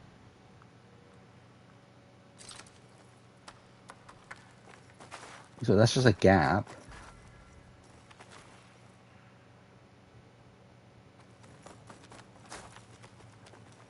Okay. Oh. Gabon script merge episode. I mean, like, it's good. Like, I'm pretty sure it's, like, pretty much in the middle. I think the Charlie going home part of it's, like, the most underwhelming part, because it's, like, I don't really care about Charlie that much. But, yeah, I mean, like, it's a fine... Like, again, you have, like, Kenny being petty. That's the thing. You have the, Randy Crystal fight, which is, like, icky for most of it, but it's, like, also, like, it's, like, entertaining to a degree. I don't know. It's, like, again, a lot of microaggressions from Randy there, which is, like, not great. But, yeah, it's drama, I guess. What am I supposed to do here?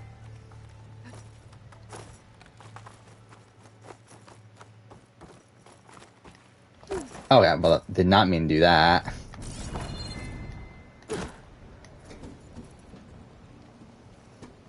I decided to merge both 41 and 42s. Because, like, 42 is, like, you can't split them apart. There's no break-off point. Like, it's technically 2 episodes, but, like, they never actually have a actual break. Like, I don't even know why they bothered considering it 2 episodes. It's really weird to me because, like, there's no, like, solid breakup. Like, there's no middle point. Like, I think it's supposed to be the Roxroy visit or, like, when Jeff visits Roxroy at Exile. Because that's where it ended in 41, but, like, that's, like, over halfway into the episode. So, like, it doesn't fit, like, a normal episode structure. Oh, is that it? God damn it. I knew there was supposed to be something to shoot, it's just I didn't see it before. So it's like, I had to merge those two. And like, also I feel like it would just be weird to not merge those two anyway. But really, with 41 I decided to merge them also, just because it felt weird to merge 42 but not 41s. And like, it's weird too, because it's like, part 1 is one of the worst merge episodes ever if I'm doing it individual. While like, part 2 is one of the best. So it's like, it's kind of a weird thing there, where like that like decision radically changes like 41's position. Where like part 1 would probably be near the bottom, if not at the bottom.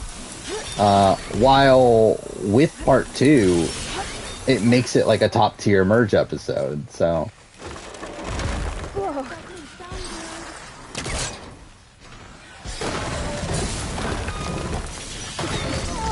Okay, well that's bullshit. I actually died there. Wow. Yeah, we also like with other merge episodes that end up being 2-parters, I decided to like include those as like a full episode. So what was it? 39 IOI. That one is like both parts are included, which is actually probably even a bigger detriment to the episode. Wait, what? Wait, why can't I shoot?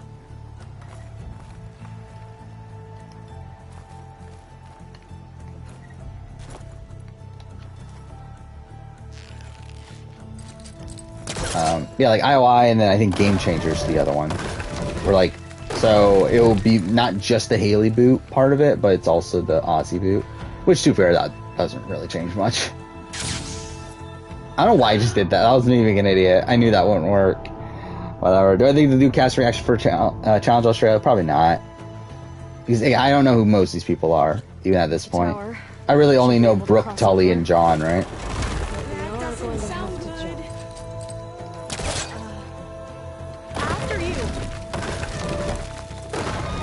Some of that debris first.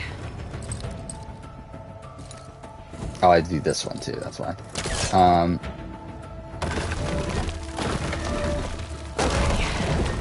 Should be able to make it to the other. Made it. Okay, Alva, your turn. Right. Make sure Alva makes it across. Yeah, Brant's still streaming again. Maybe at some point.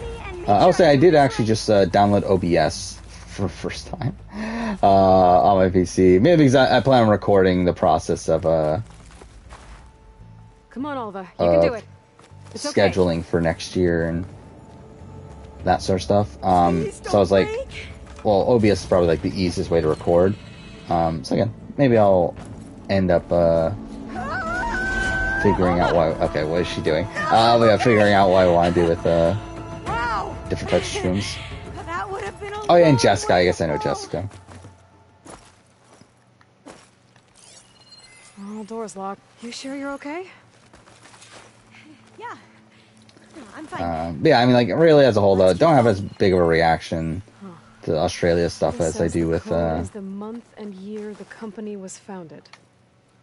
According to the legacy, it was October 2023. Oh wait, fuck! It's okay. I didn't realize it was. Got it. Door should be unlocked now. Whatever. Yeah, again, I don't have that big of a reaction really to the Australia cast so far. Happy Brooks there though.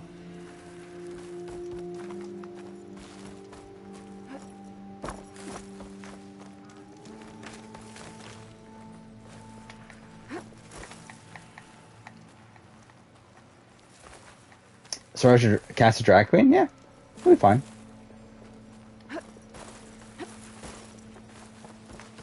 Actually, I never even knew. Like, how big is Drag Race? I don't follow it really at all. Like, I assume it's popular because it like has all these like all-star seasons. Like, it's on like All-Star 7 or something dumb like that, right? It's like I assume it's popular, but like I've never actually like paid attention to like how popular it is. By the way, also this is something I did not know until the other day. That Amazing Race Canada is the #1 show in Canada. Like, how? Like, it's the #1 show of the summer in Canada. It's like literally does better than BBUS in Canada. It's like, how? How is that a thing? Like, really, Amazing Race Canada? I mean, like it would be understandable if it was like seasons 1, 2, whatever. But it's like, man, like they love season 6. They're loving this season. I find it weird. Okay, well, I'm about to die again. Like Amazing Race Canada is like the #1 show of the summer in Canada. Okay, cool. I guess that worked.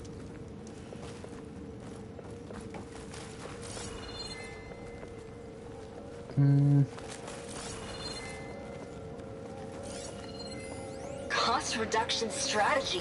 We're talking about people's Yeah, that's what annoys me about Amazing Race Canada is how much they talk about how great Canada is. It's like, yeah, I get the point. Worse. Relax, Eileen. I've spoken with risk management. They're confident that the chance of another incident is within acceptable parameters. We're moving ahead. Yeah, I mean, I guess it would be kind of weird to like see someone actually in drag on the island, but Shortcuts have a way of catching up with you. still, again, Within acceptable parameters or I think it'll be interesting. Well, one day in the distant future when you're in charge, you can run things how you want. But until then, how about you let me worry about that? Guess Eileen and her father didn't always get along. Oh, so you have to listen to that before? That's fucking dumb. Maramba wasn't her idea. Like, that's why I couldn't get through? She still had a part in it. Well, let's keep going. Her office must be higher up. Dead end. There's a ladder in that shaft, but it's blocked. Is Subway really that big of a thing in Canada? Is that really a thing? Like, I know Emmett is sponsored by Subway, right? I did see that, like, he was, he got, like, a whole bunch of Subway for, like, the BB Can party or whatever. He's like, he was sponsored by Subway, and they had to make this, like, video to thank Subway and all this dumb shit. Yeah, is that really a thing? Is, like, Canada just, like, loves Subway?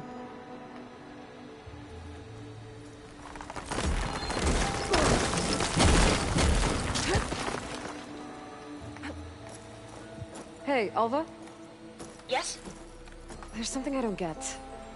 You said Eileen was the one who built Leviathan, not her father, so what happened? I'm not sure. The legacy doesn't say. Since season 4, they've mentioned it's Canada's #1 summer show. Or maybe we were wrong about that too. I mean, that's just kind of weird to me. He's like, Amazing Race, like, has never, like, done that well in the US. Like, it's done fine, but, like, it's never been, like, the #1 show at any point. Okay? Oh, okay, well, that was just me being an idiot. Yeah, it's just a long way up. Oh, what? Oh, whatever. But yeah, like, it's never gotten close to doing Survivor numbers. So I just find that kind of random that, why is it #1 in Canada?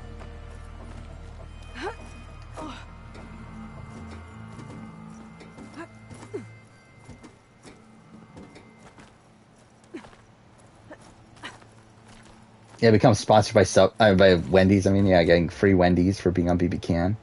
That'd be great. There we go.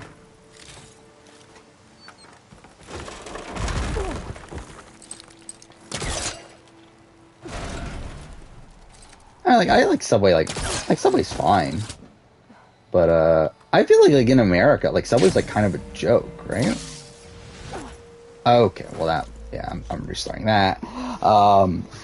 Like I feel like most people most people don't like Subway here. I don't think. Like I feel like Subway's like, oh fuck off! I'm really this far back. There's a ladder. Well, I would have been better off not restarting. I might be able to pull the rubber up from the shaft. I feel like Subway's like into talks of like You go on ahead. like Arby's and like some of these places that like people don't like.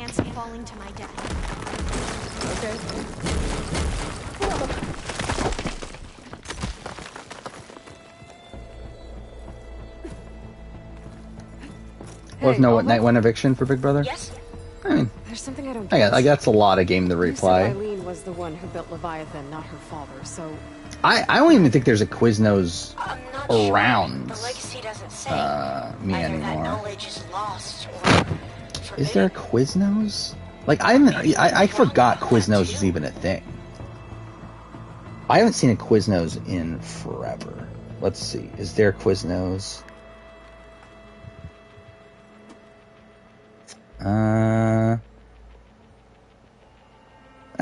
Oh no, there isn't. Yeah, they're all permanently closed. Interesting. Yeah. I don't know why. They like all just shut down in my area.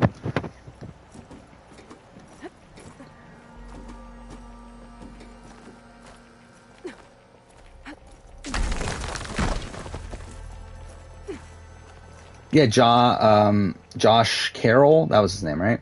I think he'd be good. Are you doing okay, Aloy? What an awkward jump that is. Yeah. But yeah, he would be good for a challenge. Even Ellie, I think Ellie would be fun too. If they are going for these celebrities.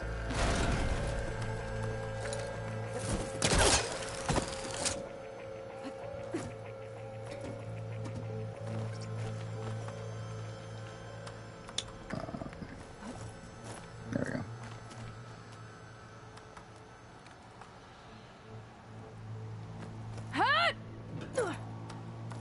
Sandwiches are disgusting. I feel like that's certainly an opinion.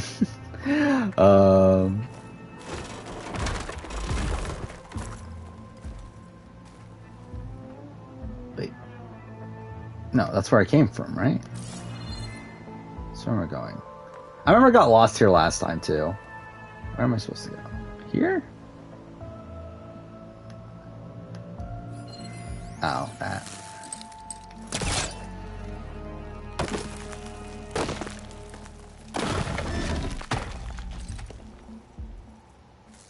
I think we'll win Amazing Race Canada or AU for him. I don't know, to be honest. Like, because like I feel like Tom and Tyler makes like it's like I don't think they win, right? I feel like they're just like dominant team that doesn't win. But if like if they don't win, then like who the fuck else does win? Like I feel like Sid and Ash are having like a kind of like okay edit, but like I feel like it's not really like an Australian winning edit. Okay. I guess like Tim and Rod have a decent edit. Blow up that fire gleam.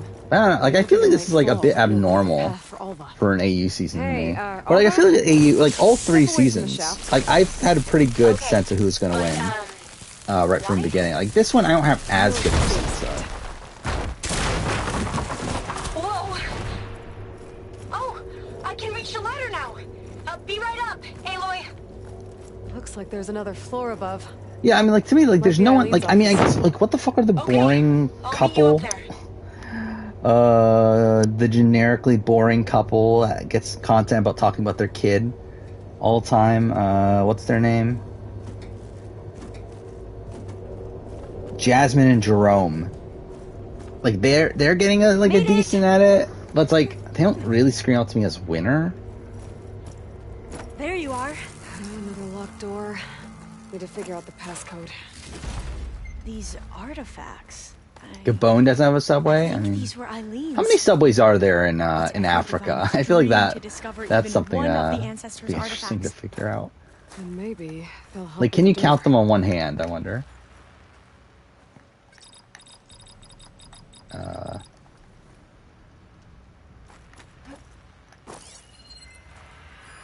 Oh yeah, I forgot. Some kind of prototype for water purification.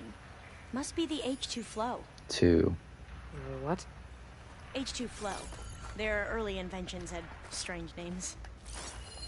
Oh, that must be the Larson McCory. It's so stupid. You have to like listen to these. Listen to numbers. So 40. For her work 42. It's art, I think. Could it be? Yes, I think this was commissioned in honor of the company's 25th anniversary. 25. What did you say this was for again? The company's 25th anniversary. Wait, 40 Looks like it used to be on the last pedestal. 25. There's 6 numbers though, right? 1, 2, Yeah, so I need more. Oh, there's another thing back there. That must be the Dragonfly 6. 6, okay. Ape used it in most of their construction projects. The Dragonfly 40 6 was their most successful model. to 25. That 6. didn't do anything. No, was that I not? thought that would have worked. Did we overlook something?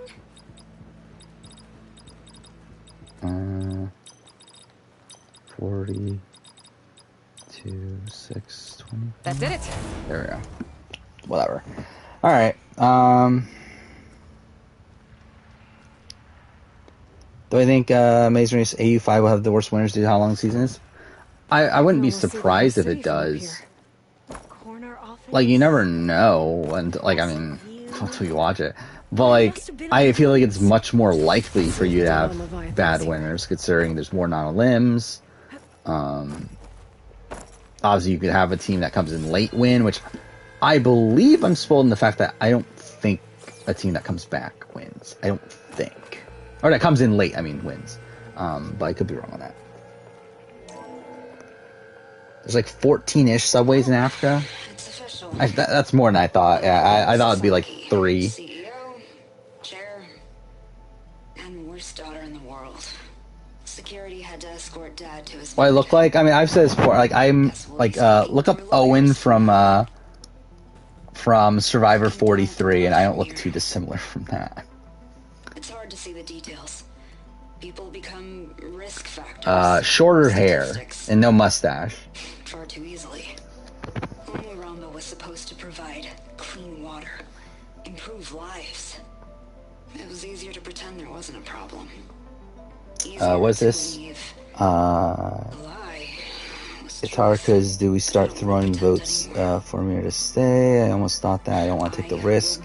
In case last minute they flip back and vote Amira, I don't think it's worth the risk. I mean, yeah, it definitely isn't worth the risk. Is there talk of, like, have Nicole and Daniel decide to take out Amira then? I feel like that's the only reason they would be saying that, right? She overthrew her father, took over the company. Yeah, so they are planning on voting Terrence, or voting to keep Terrence now. But it doesn't seem like actually because they want to keep him. It seems like it's more so a sympathy vote situation. She wasn't perfect, not a paragon as the Quan believed, but not a monster either. It seems like they think that Amira is still going to stay anyway. Know the truth. As for the data, Leviathan. Yeah, this is gonna be great tomorrow. It's a shame that I can't watch the episode live. Actually, I think the episode's like an hour later tomorrow, isn't it? I think I saw that. Something wrong? I think I'll stay here a while longer. There's a lot. Or is it always? No. I'm an idiot because it's always at 9 on Thursdays, isn't it? You'll be okay on your own. Either way, so should be great to watch the feeds after that. See all the confusion and everything. I'll see you there. Well, Did I hear about monkeypox? I've heard of it. I haven't bothered to do any like research into anything about it.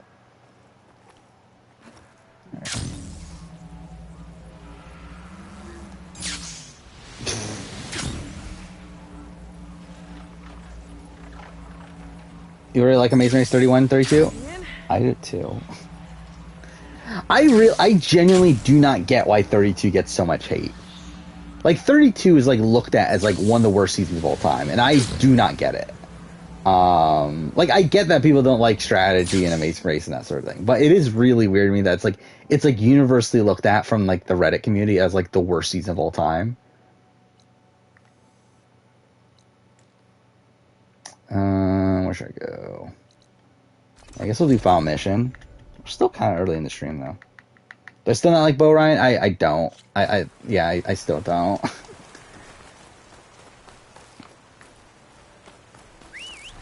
Like, I think if I'm, I think like Phil and John Montgomery, I think are like the two better Amazing Race hosts. And like Bo and Grant to me are like on the same level, but for like completely different reasons. Where like, Grant is just so boring, and like has no personality. While, like, Bo has a personality, but I find his personality really annoying. Time to take to the skies.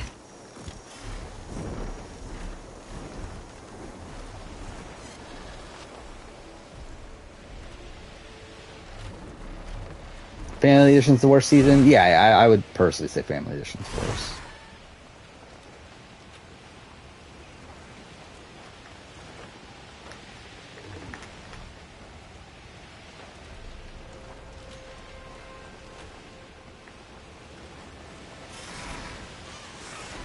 Oh, is Asia and China Rush both hosted by the same guy?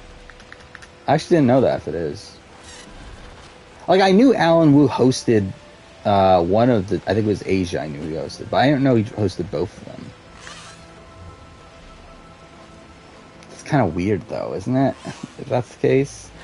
Like, I'm still currently planning on watching those immediately after I finish Australia. Mind you, again, the overall process... why did I drop this early? Yeah, I don't know why I dropped this early. But yeah, the overall process of watching Amazing Race is going to slow down just because like there's so much other shit going on right now. But yeah, I do plan on going right from Australia to Asia and China Rush. Just kind of get like all the international Amazing Race seasons done in a row.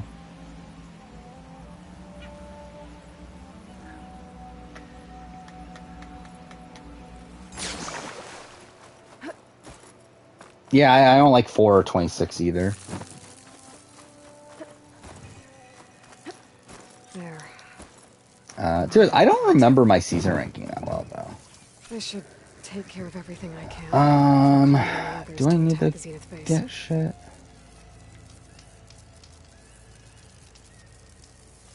Whatever. Let's just do it. Final mission. Wait, oh, I forgot. They actually, like... actually, should I get supplies? I don't remember. Do I have everything? No, I am out of that. So I probably should go and get supplies. Yeah, I could just fast travel back, right?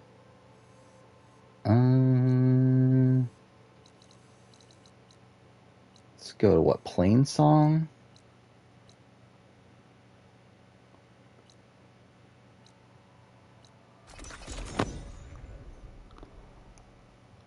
Who's worse, Daniel or Nicole? I think they're both for like different reasons. Like I think Daniel is more like outwardly bad, while Nicole is like a lot more like passive aggressive and a lot more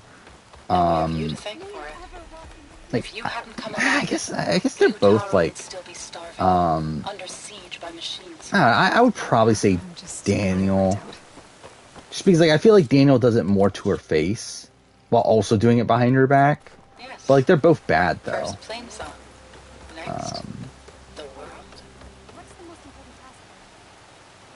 Is that all I needed? I'm being an idiot. Actually, yeah, I should do this. Do that. Yeah, I think that's it.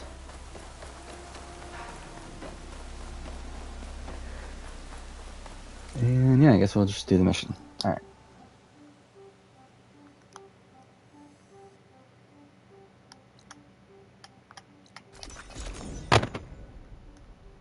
Is Tom the worst SA winner? No. At least not in my ranking. I have Vanessa worse, right? Just because like she got voted on and came back, but then also you have like Lorette, who I don't think is good either.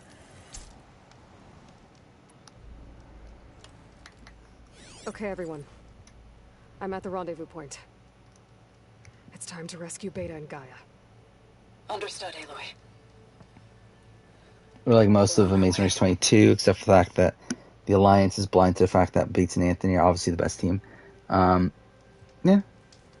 But yeah, like I mean, like Amazing Race, like how much is there that you could really do? Where are the others? Not far behind. And like really, like technically, like Dave and Connor are probably the best team this season. Egghead Just here couldn't to stand get injured. traveling with the pack.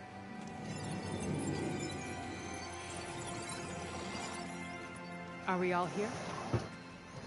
Do I think Owen from 43 is my doppelganger? Not really like full one-on-one, but like probably the closest any Survivor players. A tunnel. An ancient escape route. from the ruins on the island. When I I should kind of forgot that Zoe's pregnant throughout all of this, isn't she? Like, you have the final battle with Eric, and like she kills Eric herself all while still being pregnant during it. I kind of forgot all that until now.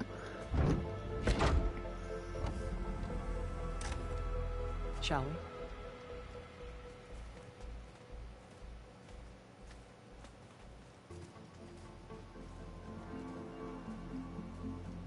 This is such a weird thing, too, right? This is just like an excuse for them to not, like, have you be able to go to the Zenith Island, like, normally, right?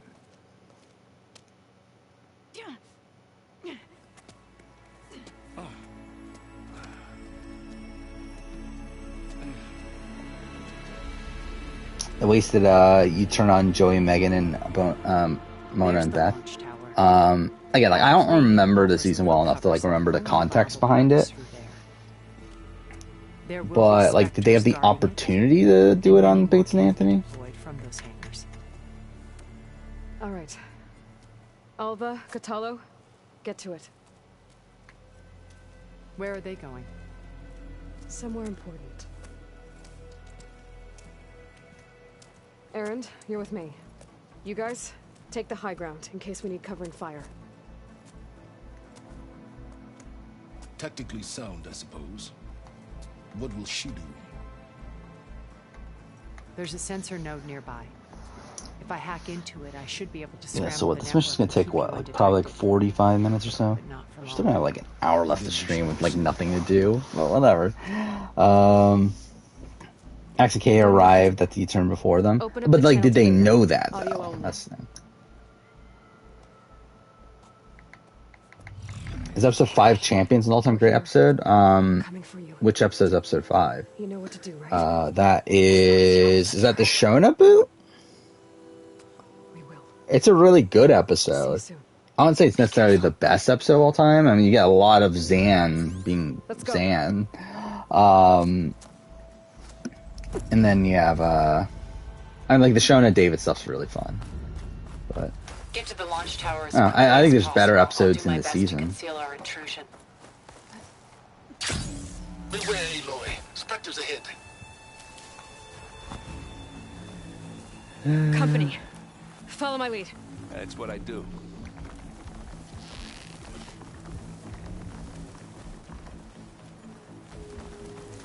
How about just leave it here then?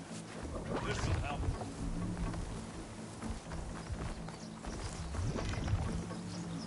But yeah, it's probably the best episode of the pre-swap for sure. I mean, maybe episode 2, episode 5. I think those are probably the top like early episodes.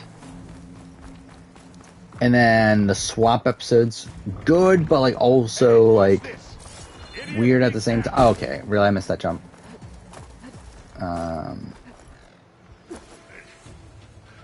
What's in this backpack, metal And bricks? like once you get to the post merge, like there's a good chunk of really strong post merge episodes. It's creepy in here.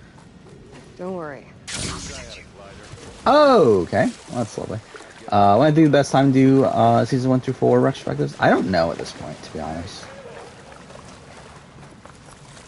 Because ideally, I wanted to do them. So yeah, like the like initial, well, not the initial plan, but like the last plan I had was to do the 10-year retrospective for Champions, and like to do the 4 other SA seasons before I get to that point. The problem is that like at this point, that's like considering I have like the entire year scheduled for this year schedule, right? Like that's essentially like 4 within less than a year and like well less than a year and a half, but like less than like I don't know, a year and like 3 months or something like that. Like that's simply not enough time when I'm also doing all these other retrospectives. So it's like I think I'm just gonna completely scrap that plan. Which at that point it's like, yeah, I don't know when. Then. I will say I do want to rewatch those seasons because like I feel like those seasons at this point have become like really faded in my mind, but again, don't know when I'll actually get around to it.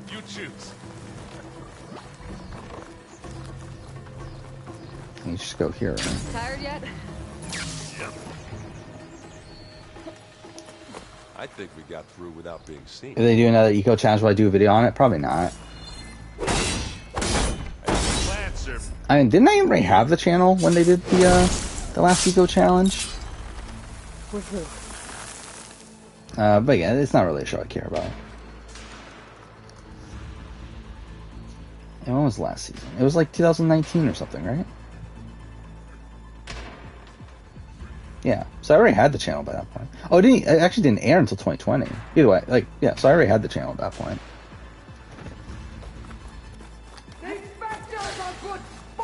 By the way, we did get news and then not news about BBAU. This last time we streamed, where like a few days ago we got news that BBAU had been canceled, which is what I was expecting. And then we got news like the day after that, no, it's not been canceled. So who the fuck knows? I personally want to be canceled. I'm good without BBAU at this point. There's already enough shit that I need to watch. Especially with BBUK coming back next year too. I'm good without BBAU, but again, if it continues, I don't know. I don't know if I'll cover it or not. And too bad, I wasn't planning on covering BBUK anyway. But still.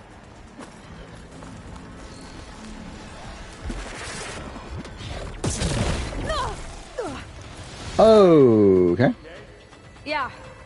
I'll find a way back up. Is there anything Shino could have done after being confronted? I'm okay. Like, I'll climb back up. probably to throw more, like, to throw David under the bus more, but, like, realistically, it's like, it really only buys her one more round. She probably just goes out next anyway.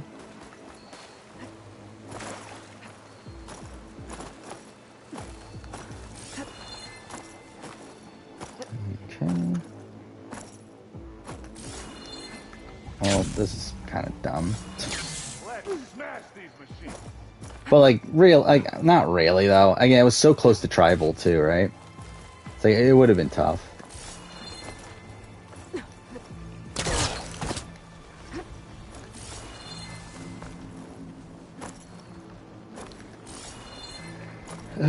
Where did I go? I don't remember.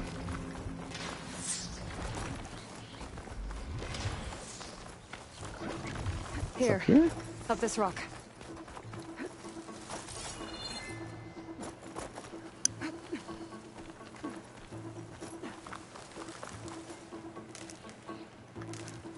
We're gonna have to climb around this corner. I'm trying not to complain. Yeah, it does feel like there are a lot of fights on SA. Actually, I'm trying to think, like, actually, Survivor US. Has there even been that many fights recently? I can't even think of, like, the last time there was, like, a really, really big fight. Sort of. Or, like, I mean, there's been, like, minor tiffs over, like, strategy-related things. Like, yeah, like, Chanel and Mike. Looks like the others have things under control. Yeah, like, I can't even think, like, when was the last time we had, like, a major fight on Survivor US?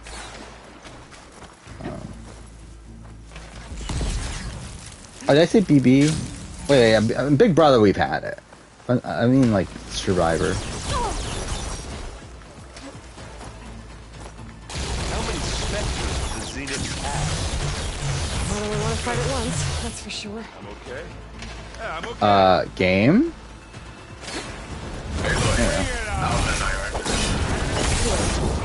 Below the regular. I don't remember, what difficulty am I on?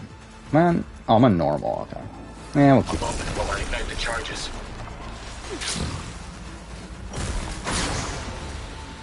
Shannon Ricard? I guess, like, was that a real fight? Like, it wasn't really in the, like, the way I'm thinking of it, but, like, I guess it, like, it could quantify.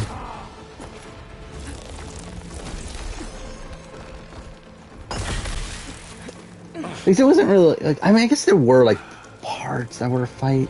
I don't know. But, like, that kind of seemed like a more minor, like, tiff to me. Aloy? I think we're in trouble. Whatever you plan to do to stop those specters, you Brandon Phillip. I mean, yeah, that's more so what I'm thinking about. But I mean, I'm pretty sure there's been more recent ones than that, right? Like Tony and Cass comes up. It's like Cass and Tasha. What is that?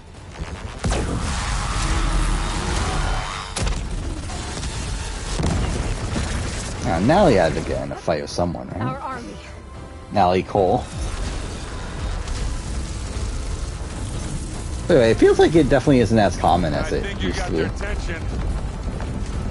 Debbie and Brad, I guess. Yeah, that's definitely one. Yeah, Survivor's become more, I think it definitely tries to not focus on the drama as much anymore. Where it tries to show these, like, real-life people playing, like, a strategic game. And tries to, like, humanize everyone that's there.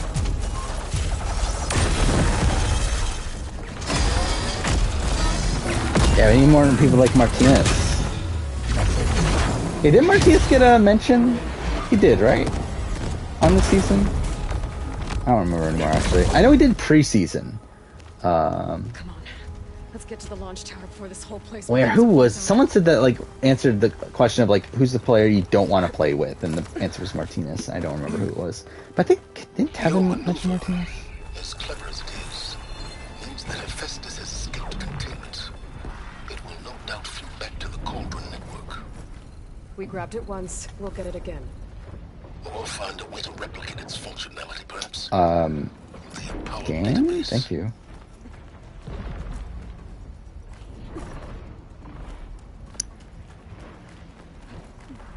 It's still weird to me this game only came out, like, what, 5 months ago at this point? It hasn't even been, like, 6 months this game came out. I just have one regret. What is it? That big rock might give us a bridge to get up and through. Gotcha. Guess where all the specters are fighting our machines. I forgot how long this section goes on for.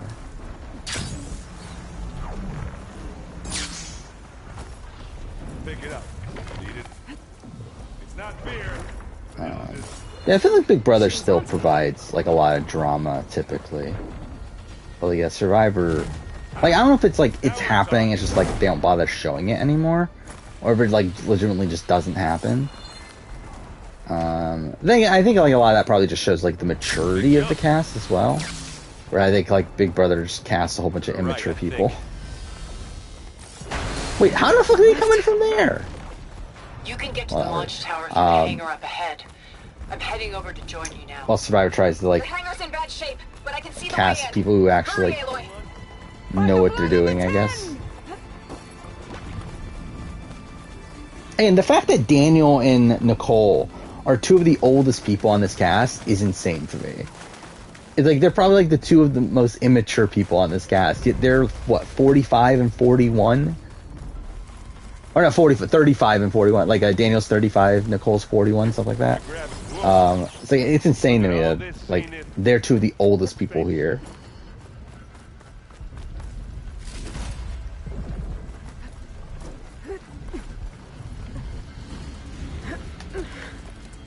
And even beyond that, I mean, you have, like, Amira, who's 31. You have Jasmine, who's, what, like, 29. Like, it feels like it's a lot of the older people on this cast that are, like, the least mature. Or at least, I guess with Amira's not necessarily, like, not mature, but I guess it's more so, like, not necessarily the greatest at the handling of the, Taylor situation. Thank God for this extra scene that you get for keeping Regala alive. This is the death I was promised. Go!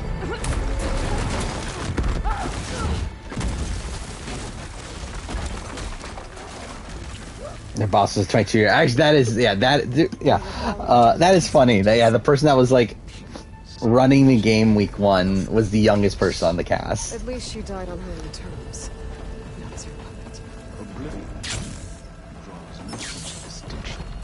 Was Amira done? I mean, like, it's really just, like, she's, like, one of the biggest people, like, talking bad about Taylor behind her back. Like, her and Jasmine. Like, week 1, when, like, even when, like, Paloma was like starting to like recognize that like, oh, maybe what we're doing with Taylor's wrong. Like it was like Jasmine and Amira who were the two that were like, nope, we're right. And then now that like that Turner's put Amira on the block and like, or that hasn't put Taylor on the block because of the bullying and everything. Like she's like doesn't realize that like she's part of the problem. Been causing all the fuss. The current plan is, yeah, the BB Can player ranking will be the 4th anniversary video. Because I really just do not feel like doing the global Final Juror ranking. Zenith inbound. Can we drop their shields, please? And like that video will probably do better, to be honest, than like the Final Juror ranking will probably do better than BB Can player ranking, but I just don't care to do it. I'll do it later. So yeah, I'll do the BB Can one for 10 or for 4 years. Silence. One moment. Oh yeah, I can guarantee you, Amira is gonna be in line with Paloma after she leaves the house. Like talking about how she was always nice to Taylor and how like the feeds don't show you everything and that sort of thing. Nothing. Can we talk about how stupid Story UK is? I mean, it's dumb. I think season 2 is like the worst possible Survivor season that could ever happen. Like it's literally the most straightforward game there is. It's also like small starting tribes makes it so there's less chances for like dynamic gameplay because you have less numbers to work with.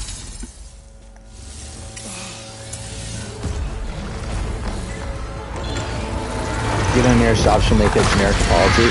Hey, isn't she like part of the like diversity team for Google? Isn't that like her job or something? Which is like, isn't that extremely worrying?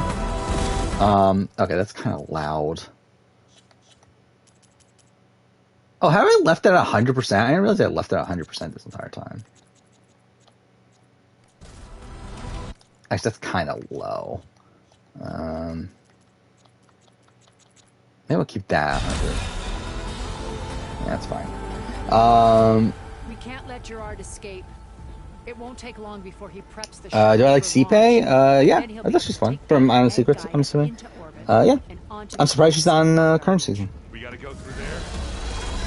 It is actually insane. Like, I mean, like, we've obviously, like, now we're watching the current season. It's like, it's playing out. It's fun. It's actually still, like, insane when you think about, like, how many people, like, could have been on this cast and aren't. Because, like, obviously the season's turning out fun anyway. But it is funny when you think of, like, how many people, like, should be on this cast, but then, like, for some reason aren't. And we still don't even know why they aren't. Like, I thought we would have by now. I thought LaRue would have, like, said something by now, but I guess not. What do I do for 5-year anniversary? I mean, I don't think I have a, like realistic, it's probably gonna just be the redo of my Guide to International Survivor. But, it's like, the entire year is gonna be a 5-year anniversary. Okay, I've said this before, that, like, the plan for 2024 is to redo the first year. In terms of a lot of, like, the major videos. And just, like, make updated versions of them. Or doing, like, parallels to other videos. Yeah, like, so I'll redo the winter ranking, season ranking, and those sort of things. I'll probably do the Final Juror ranking at some point along there, too.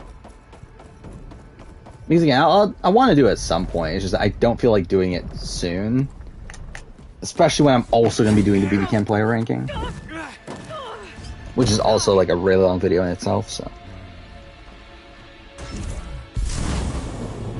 We got some unfinished business, Try to sit through the first episode of Survivor UK Season 1 and was bored in 7 minutes. I mean, yeah. I mean, like, if you're not, like, forcing yourself to watch because it's Survivor, then yeah, I mean, like, I don't know why you would watch Survivor UK. And, like, if you're not, like, a completionist like I am, it's like, I don't know why you would watch Survivor UK. Like, yeah, I think Season 1 is better than certain other older... Like, I think it's better than Australian Survivor 2002, probably, and then it's definitely better than Season 2. But, yeah, it's still not, good. I think it does have a slow start. I think it gets better like towards the end.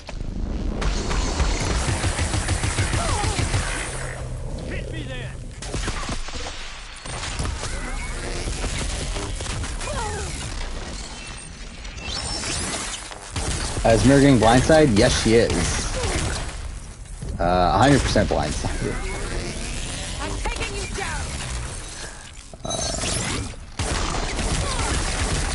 It's like every single time she starts to like have doubt that she's gonna go home, she like ends up, oh fuck.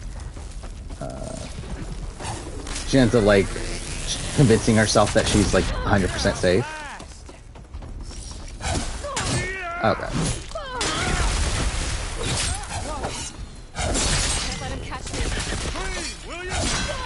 Not much without your shield, are ya?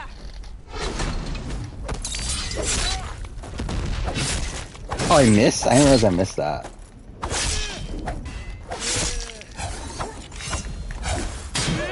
But yeah, like tomorrow, like could be like an all-time great night of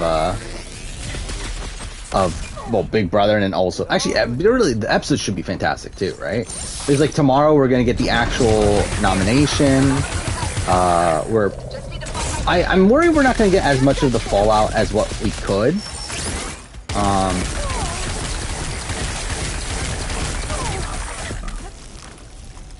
But like that, and then follow that out with the actual blindside, and depending on how the HOH plays out and everything, it's like we can get some fantastic stuff tomorrow. That should be exciting.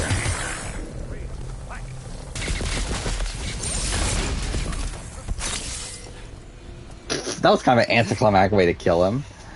Whatever. I almost forgot what it was like to hurt.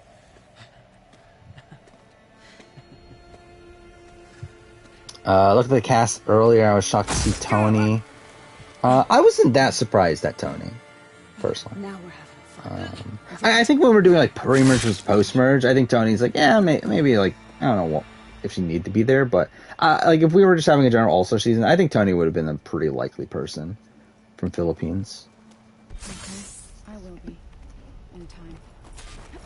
Like I would have been more shocked at Meryl than Tony. Where like Meryl's someone that I'm like, again, a dark horse pick, but like not someone I'm like needs to be back for All Stars. Same thing with Dante too, especially when the Chappies on there. I feel like Chappies and Dante were like very similar archetype wise. Looks like the machine's inspectors have almost wiped each other out. What was that? Yeah, I've said that for a while. MT Nicaragua, if you edit it into like a 12 episode season, it's probably it's a very solid like middle tier season of Survivor. But because it's like stretched out into 20 episodes, and like I'm too fair, like it's already like Redemption Island already like makes it like really bloated just in its own right. But like again, also why I do that? Yeah, the editing definitely makes it a lot worse than what it could have been. Dead, I think. Zoe told me you got Eric. Good work. Yeah. Thanks. I guess only Tilda and Gerard are left then. Aloy. Cool. There we go. I guess they're doing a small extra stream to give my opinions on the day. On the day of tomorrow. Well, I mean, there's like. Doesn't make any sense. Like the only time I would be able to is like on Friday.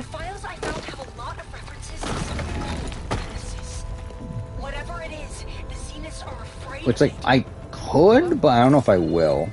Alva. Oh, okay, that was close. Maybe that can help me figure it out. If she's okay.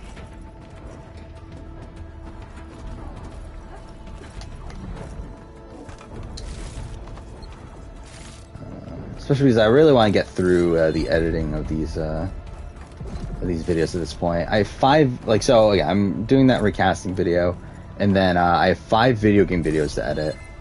And once that's done, I'm kind of a bit more free. I think that might be the point where like I decide to do like maybe an extra stream here and there. But at this point, I really do want to finish the editing of these videos.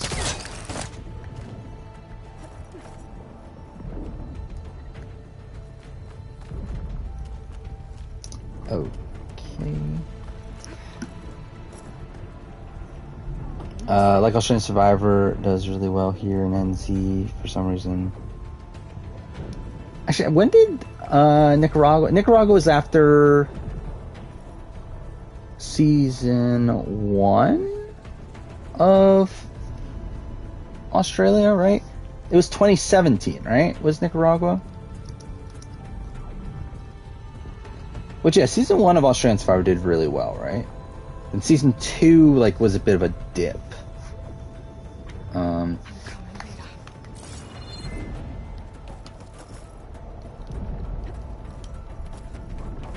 But I did, like, look at the Australian Survivor ratings the other day. It is weird. Like, I believe season 1 is the highest rated season. I didn't realize that. That's season 1, and then, like, season 2 took a bit of a dip, and, like, the show was, like, almost canceled at that point. But then season 3, like, it went up, then or maybe season 4 is the highest rated, I forgot. But anyway, season 4, like, was highly rated, and then 5 went down a bit, 6 was up from 5, and then 7's the lowest so far. But it's funny how, like, 2 is, like, universally looked at as, like, the best season, and, like, has had, like a wide range of returnees from it, and it's like, it's just weird how, like, that season is also the worst rated season of the show.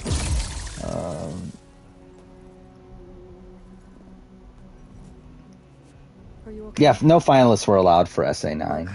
I know you've been through a lot, but you have and no one had made Final Tribal, which I don't like that personally. Like, I mean, I do and I don't. Like, I get what they were going for. I get that they wanted to, like, even out the tribes to make it so, like, there were no, like, massive targets coming into season, even though Chappie still ended up being a massive target. Like, I get what they were going for, because, like, they were trying to counter the, like, current meta of All-Star seasons. But I still think it leaves, like, a lot of untapped potential there. Like people like a Nicole, like a Jean, yeah, Sivu.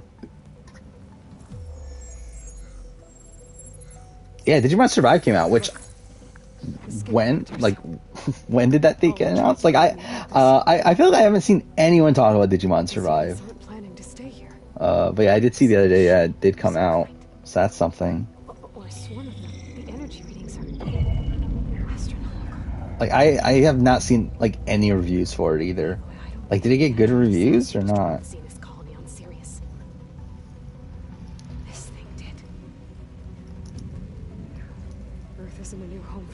Like, I love this scene. And, if I was actually playing this normally.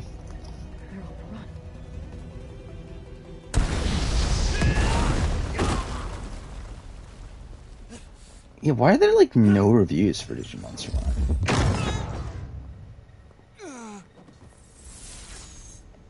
Oh, is it not out yet? It's out tomorrow? Oh, it's out on Friday. Interesting. Either way, but, like, I feel like, again, no one's talking about it. And you've been lying. Nemesis.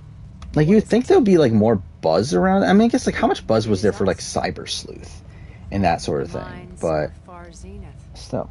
Or failed copies of them anyway. Oh, so it's actually a decent time in New Zealand right now. So that's something. Yeah, where I'm at, it's 1:30 in the morning. They wanted digital transcendence. A way to upload their minds into any form, organic or mechanical. Nemesis was a failed experiment to that effect. Abandoned, but never erased. An immense database of our memories, emotions, and prejudices. Yeah, I didn't know about that. That Survivor NZ was replaced by Celebrity Treasure Island. Which... That's, I mean, I believe it's, like, actually doing decent ratings-wise, though, right?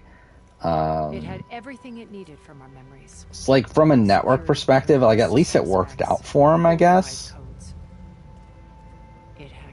Like, obviously, I would have preferred Survivor. Took over our printing facilities, allowing it to gain any... Which, I mean, too far, also, like, it doing well probably means that, they're never bringing back Survivor. New Zealand. Decades with only the twisted echoes of megalomaniacs for company. Actually, I guess they've only done 2 seasons since then. To that prison. And now that it's free, it will do anything to destroy us. I completely forgot that I was going to stream Ratchet and Clank. Maybe actually, to be honest, I don't know what I'm streaming next. Nemesis did. Finally, you understand. And when that failed, it launched from Sirius to finish the job itself. Yeah, like I don't 100% know. Like I know I want to play Plague Tale before Requiem. I know I want to play God of War 3 and 2018 before Ragnarok. But we still have a bit of time till then. Like like how long is that? 2.5 months until Requiem? It's still a while. Nemesis will scour it of life to deny its creators. Like I could play Ratchet and Clank next. I wouldn't be opposed to it. Stream won't die. Because there's nothing like super solid I need to play. And with Gaia will create a Annalise declined. I don't think they wanted her, if I were to guess. I never got the sense that they liked Annalise that much.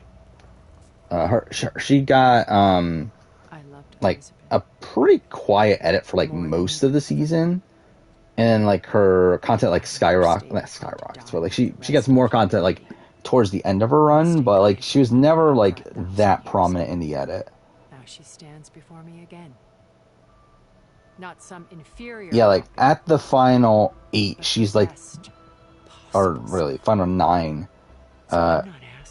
She has the quietest edit of the bunch. Like outside of Vusi, she has like the least amount of confessionals up until the merge. It may seem harsh, but you'll forgive me in a few centuries. You can't force me. And yeah, like she gets like a bit more content, like when Tony goes home, and then during the PK boot episode.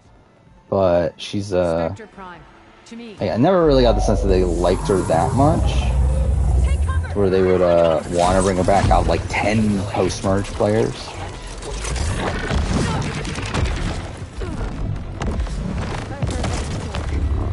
Yeah, it seems like I did see that. So they did one for 2019, then did one for 2020. I knew you didn't truly want to hurt me. Let's do final boss. Actually, let's just for the sake of it, let's just see how this goes. It's not going to go well, but I just want to see. And of course, I just missed the first shot, so that's obviously a great sign.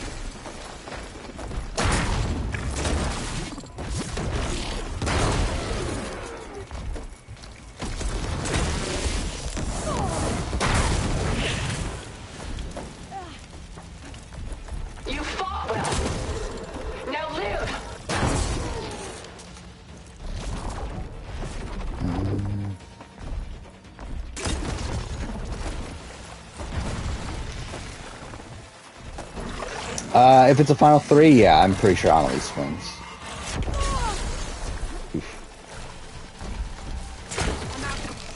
I think the interesting thing would have been if like Werner was able to squeak his way to 3. He's like, I think Werner wins, but like to be honest, it's never actually been confirmed. But we know that like some people like really didn't like Werner. To where like Vusi in particular like hated Werner for some fucking reason.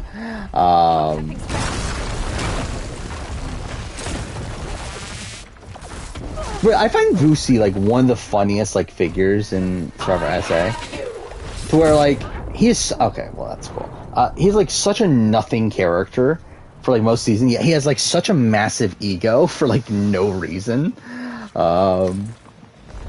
It's like he leaves the game and like he talks about, oh, you were scared of me. You were so scared of me and stuff. And then he's like super bitter on the jury. It's like, who the fuck are you? Like, it's so funny to me. That's like, of all the people, it's fucking Vusi.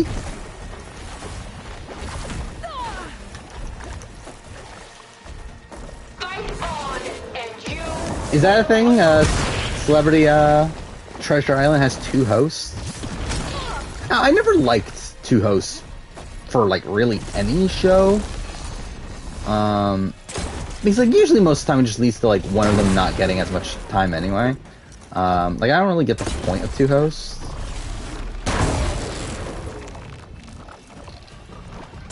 Especially when it comes to like these sort of shows, like reality shows, like Survivor, Big Brother, that sort of thing. You can only endure so much.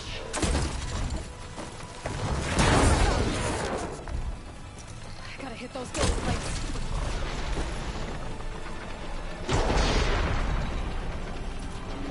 I am definitely Owen Knight's stunt double, yeah. Yeah, I was actually the one that was on the island, for sure. They didn't claim the film as a winner edit. Probably. Like, if I were to guess who the winner is, like, based on edit, I would probably say, like I don't know, like, LC is looking pretty good. Ooh.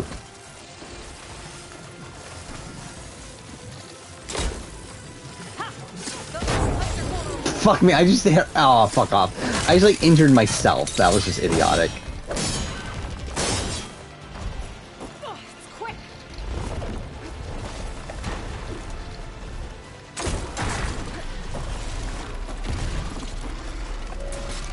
Jeffrey confirmed that Mayim Bialik and Ken Jennings will be permanent co-hosts. They really couldn't find anyone else?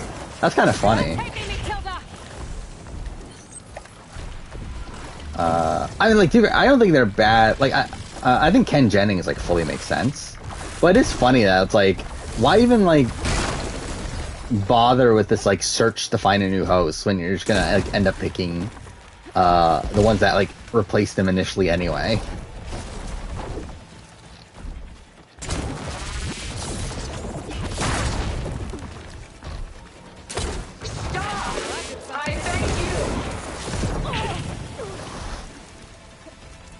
I haven't watched, like, Mayim Bialik as a host. Like, she might be great, but I haven't seen it.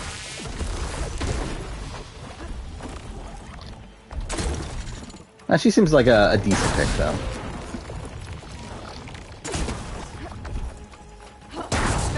Do I prefer Mark or Cornet? I think Cornet's more likable. And I think Cornet, like, seems to, like... I think Cornet's the one that, like, seems to get the game by the end of it. Where, like, I don't think Mark, like, ever actually, like, gets the game of Survivor. Where, like, I think Cornet, like, at least, like, starts to understand it. I can endure. You cannot. Oh, goddamn.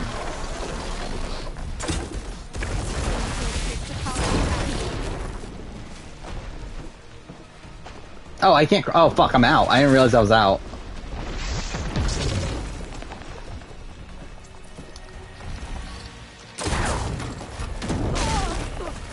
I'm dead.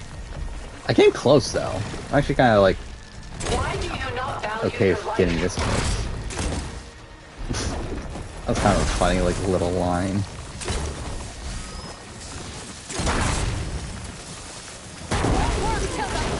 Oh, fuck off. I just injured myself again. Whatever, I would have had it. I am the only way you get to live, Aloy. BB, you had a 9-person jury who would win. Oh, fuck off! Ah, whatever. I was actually kind of close there. Yeah, Mark, I mean, like, both of them were kind of dicks at points. But, like, I feel like Mark, like, got into this position where, like, he just started to, like, not care. And, like, was clearly just there for the paycheck, where I feel like Cornet, like, at least, like, started to get things.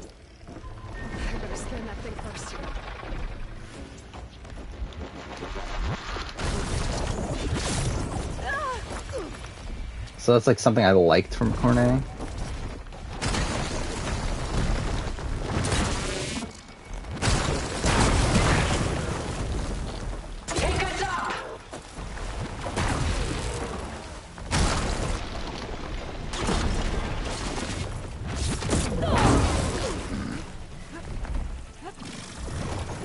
Yeah, Salvation Twist, that was like, it was bad, but it's like also like mostly inoffensive. Like, it didn't really lead to anything.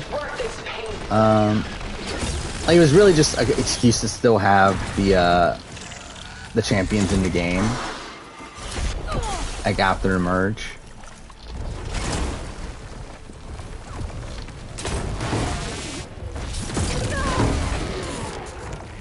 I should aim for the gold plate. Is this really what you want?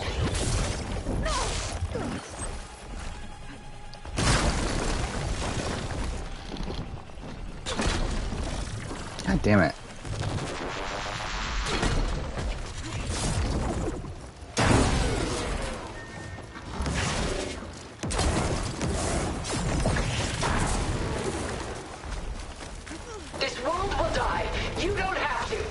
Originally, I understand why Australian Outback at the bottom after rewatching the 3. Yeah, I feel like a lot of like people that love Australian Outback comes from like nostalgia. And I think like a lot of it comes from also like the prestige of it, where like it is the second season of the show. It's when the show was like in its prime from like a ratings perspective. But like it really just like is not interesting to rewatch, especially post merge. It's like there's very little of intrigue going on there.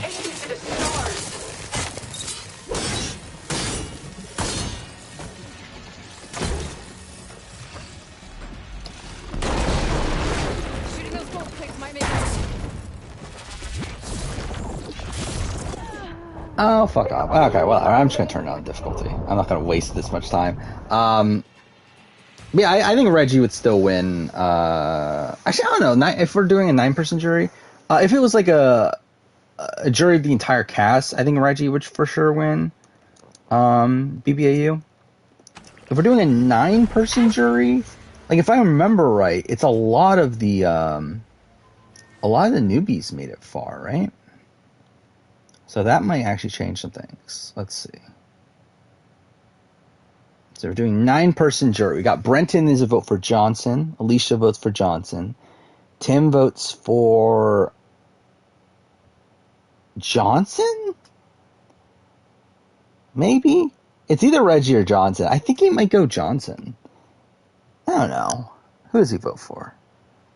I think let's go Reggie for sake of argument. Estelle votes for Reggie. Gabby? Where the fuck does Gabby go? I don't think she has like a super solid spot. Let's just say Reggie for the sake of it. JC votes Johnson. Drew votes Johnson. Tully votes Reggie. Jules probably votes Reggie. So that'll be a 5-4. But that's under the assumption that Gabby votes Reggie and Tim votes Reggie. Which, I don't know. I think Johnson might pull that one out, actually.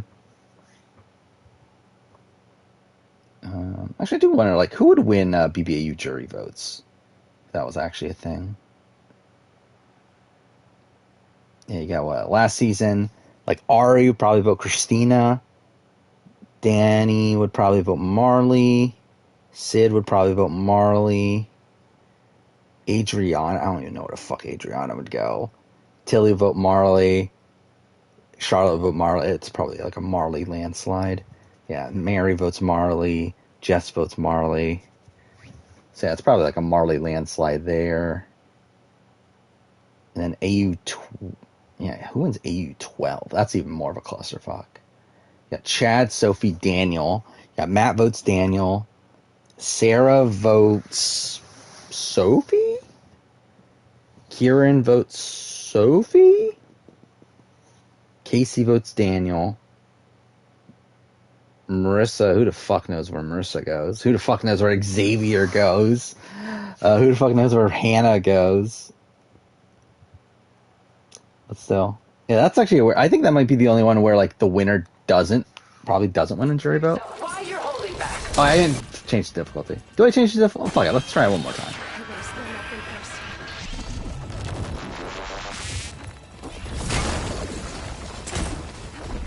Damn it.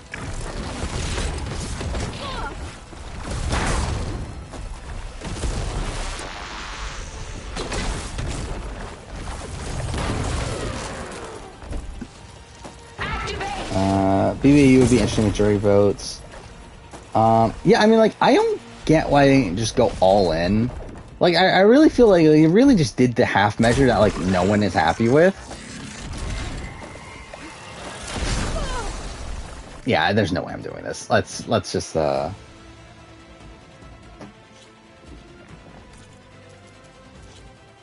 go to hard. Let's see if I can do hard. This Spectre was designed to survive against... And, like, to be fair, I'm pretty sure I can do very hard at some point, but, like, I'm just not gonna bother tonight.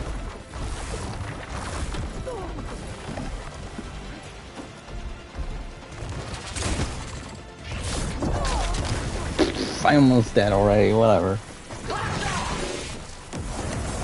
I'm pretty sure I ran through this when I was, like, doing my retrospective, but, I don't remember who wins, Kevin or Erica. Let's see, Glass House.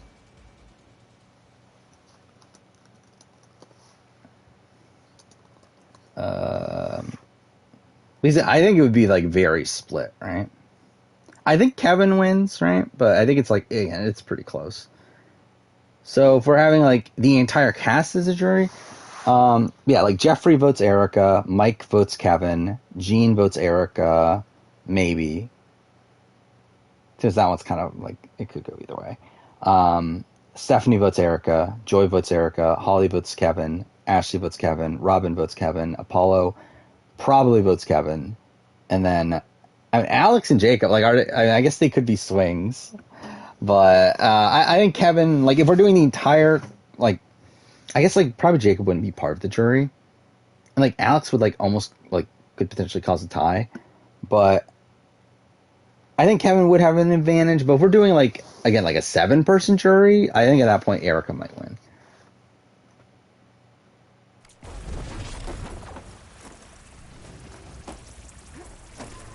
I always say it's not a limb episodes, but like for me, it's like SA is doing it in a way that I don't mind it as much. Where they're doing not a limbs, but it's like one, it's a shorter episode. Like it's only a 45-minute episode, so like that already makes it a bit better. But then also it's like there's 4 episodes a week anyway, which I guess to be fair, Australia does too, but I think that kind of like minimizes. Like if it was like, I think the worst of like all worlds is Survivor 41, and how that did the non-limb, where it's like it's a non-limb and also it's a week in between episodes.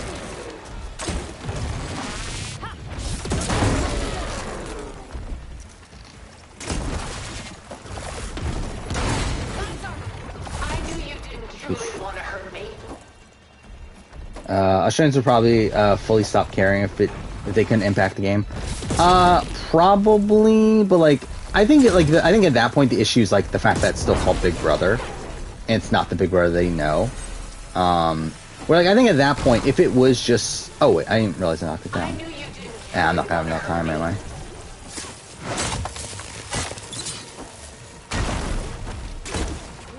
But at that point, I think if you just make it a new show, I think they'd be fine. Like it's Survivor at that point. Oh fuck off! I've seen your life, Aloy. It should not be lost. I do still find it funny that the entire tagline over the new version is still "Who wins, you decide." It's like, yeah, but that's like all you're deciding. Like, why is that the tagline from like episode 1 when like the public doesn't have a choice until the very end?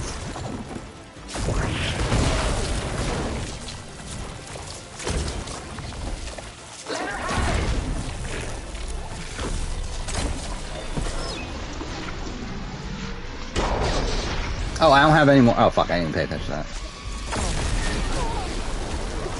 Yeah, I can definitely do hard here.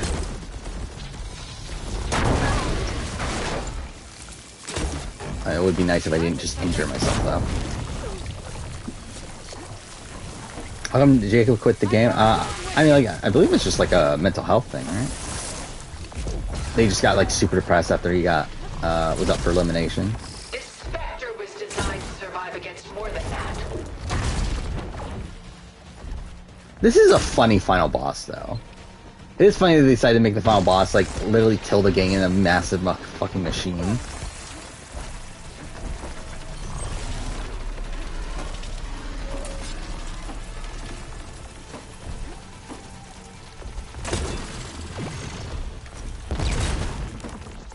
Soon we will be all that is left of the human race.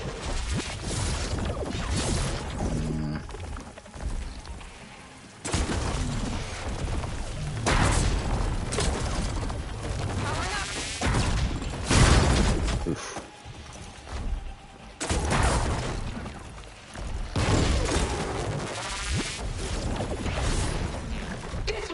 Okay, almost done. We must lead together.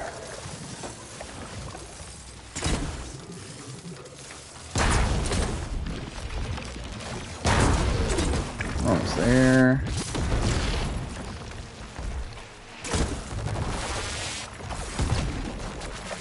There we go. I did it on hard. least there's that. You're binging SA by skipping rewards and immunities. Yeah, I mean, like, it's like kind of fine. I feel like there are like some challenges that play a factor into things. Like, I know SA2, there's like some Premier challenges that are like kind of notable. And like, I wouldn't skip them, but you could probably skip them and mostly be fine. Snap that floor, yeah. Why has Australian Survivor done 3 tribes once? Because they don't like it. Because production doesn't like 3 tribes. Because they don't like dealing with telling 3 stories at once. Like, really, I mean, Australian Survivor is like, make the show as basic as possible. That is Australian Survivor. Like, keep 2 tribes at all times, just because it's easier that way. Like, tell the most, like, generic fucking stories that they could do. Like, shove the winner in your face from episode 1. That's pretty much Australian Survivor for you. It's kind of funny that Australian Survivor and, like, Survivor US have, like, completely different mindsets right now. Where it's, like, Survivor US, or, like, Australian Survivor is, like, again, shove the winner in your face from the beginning. And also, like, have the most basic storytelling of 2 tribes, while Survivor US is like 3 tribes, and also we're gonna hide the winner until like halfway through. Like, that's pretty much Survivor US at this point. To seize the Odyssey and the Apollo database and begin a new chapter in my pursuit of knowledge, one with infinite possibilities. So I guess we're gonna reach around the 3-hour mark. At least that's something. So I'll probably just free roam for a bit. I was thinking, like, if we finished earlier, like, I might do, like, a Left Behind speedrun or something, but I don't feel like it at this point. Stay. Help me fight that thing. Perhaps Tilda didn't adequately define the threat. So yeah, don't 100% know what I'm going to do next. I might actually just decide to do Ratchet and Clank. Just because it's like, why not, I guess? Like, I don't really have anything that I need to play, so... Yeah, that'll take like 2 streams or so. Shouldn't be that long. Just as Elizabeth did. You even watch the auction? Fuck, you gotta watch the auction. All that is for the hope of what might be. If she were here in your place.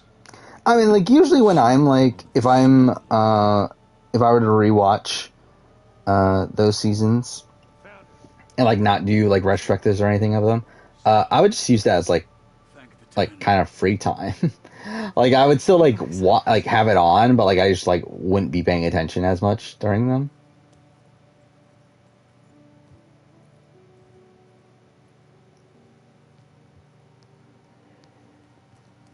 She looks okay. And then again, that's kind of from a perspective where like I'm working on videos like almost nonstop when I'm watching stuff anyway. You never liked the auctions, really?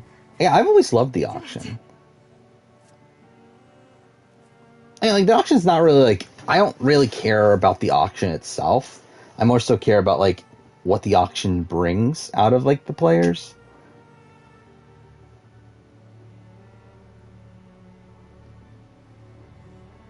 I do find it funny how in one day my the Big Brother Worst Player to Make the Jury video is already like nearing the amount of views that my 4240 or 4344 video has done, like, in what, a week, 2 weeks, whatever it was.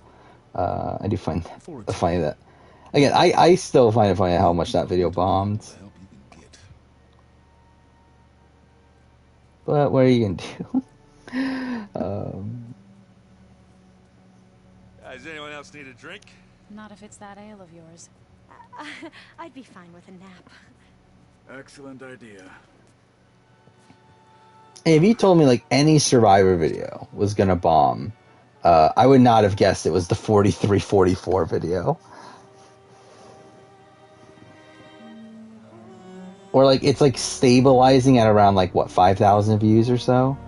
Like, that's one of my worst like Survivor videos ever. Like, especially like when it comes to like non like old season related video. like, I'm pretty sure that is, like, my worst performing, like... There's another battle ahead, Elizabeth. Yeah, I'm pretty sure it's my worst performing Survivor video outside of, like, retrospectives of old seasons and player rankings that are associated with it. When I try multiverses, will I main LeBron James? Obviously, you have to. You gotta play as LeBron James. It's not about it is funny that LeBron James is in it. It's about preserving the Why is YouTube Studio being, like, super slow? My friends have a new mission. To spread the word and ask for help. They've taken it in stride. I think it's because they've always known what I've only just started to understand. That the people of this Oh my god, how many Survivors have I made? Have I really made that many? That's kind of funny. Okay, so what is the worst performing Survivor US video I've ever done? Solve any problem. Worst performing Survivor US video I've ever done is my Survivor Africa retrospective. It's at 3,700 views. And after that is my 4344 video. Courage. Oh, no. Actually, no, it's outdated. But still, like, okay, so my 4344 video, I've done better than both of my Marquesas videos. And it'll probably eventually do better in my Survivor Africa player ranking. But, like, that's pretty much it. Like, it's done worse than my auction ranking, done worse than my, like, Australian Outback videos, worse than my 2019 review video, worse than my fire making challenge ranking, worse than my redividing the tribes video for All Stars. Yeah, that's, like, super pathetic. But again, it is what it is.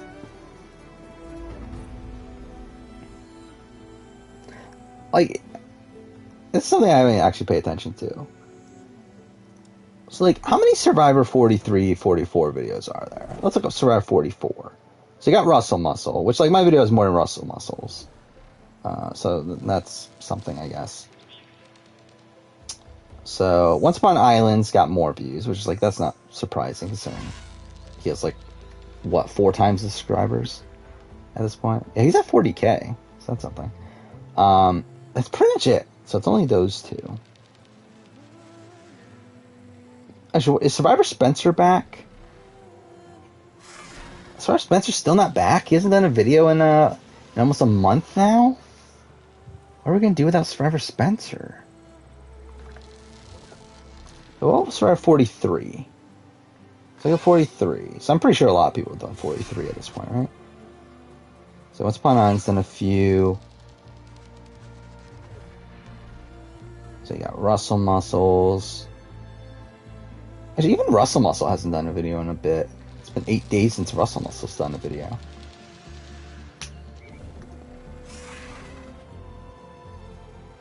Yes, I'm assuming that just the hype isn't there then?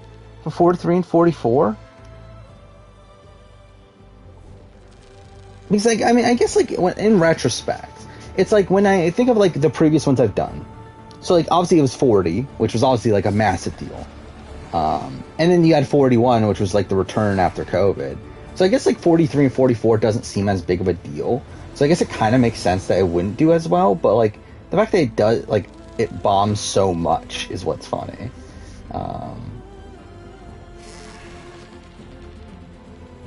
How do I like SA Philippines? I think it's a great season. I do think, yeah, I think there is a bit of a slow point after the Plessa boot, but it's really only a couple episodes.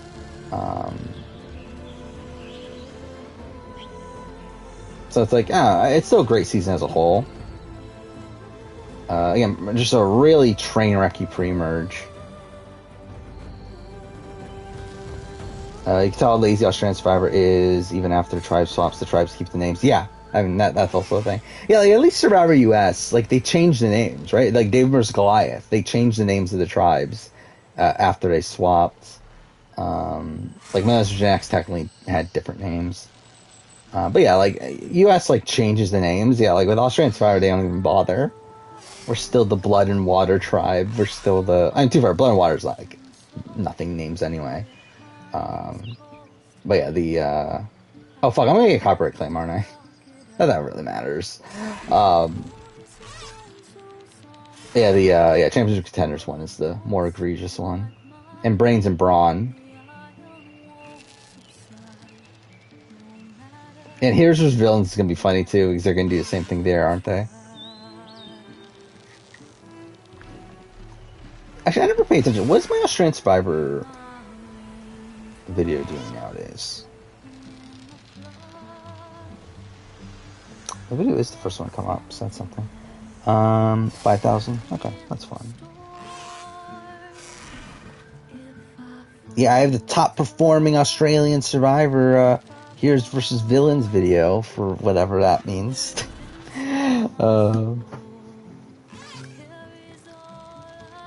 Most likely returnee for BB24, probably Taylor. Taylor or Michael. Or Kyle, maybe. Yeah, maybe. I mean, like, in the sense, I feel like production clearly likes Kyle. I feel like they clearly like Michael. And, like, I feel like they kind of, like, are forced to like Taylor. Where, like, I think it's gotten to the point where, like, they're forced to show her in a positive light because, like, they have to at this point. And I think through that, it might, like, force them to make her, like, an all-star style player. But, like, I don't know how much they, like, liked her off the bat. But I think that's probably it. Like, I also get the sense that they like Jasmine, which is, like, why? But, like, I would not be surprised if they, like, ask Jasmine back.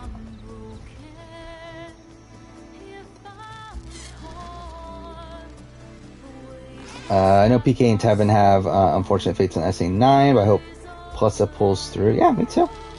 I think Kalesta's up there in winner contention right now. Like, I don't think she's playing the greatest right now. Like, she's obviously, like, she's outside the majority group, but it's like, I think there's still potential there.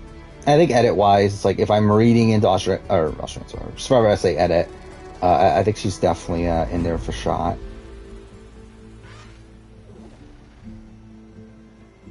Yeah, I mean, that's the thing. It's dumb to do Heroes vs. Villains with newbies. Like, I don't get why they just didn't do fans versus favorites. Like, it really does not make sense to me.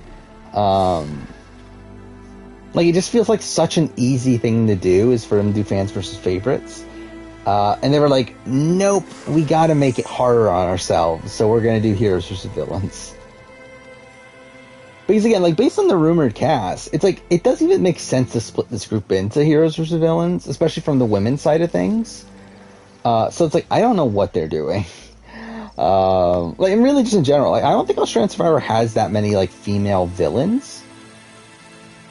Like, I feel like that's, like, the toughest one to cast for.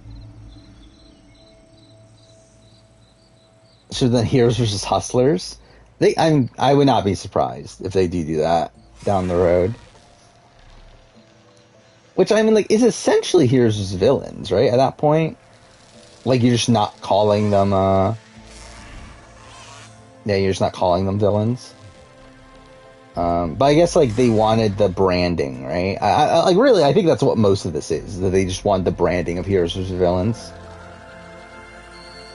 But it's still, like, it's dumb to do it with newbies.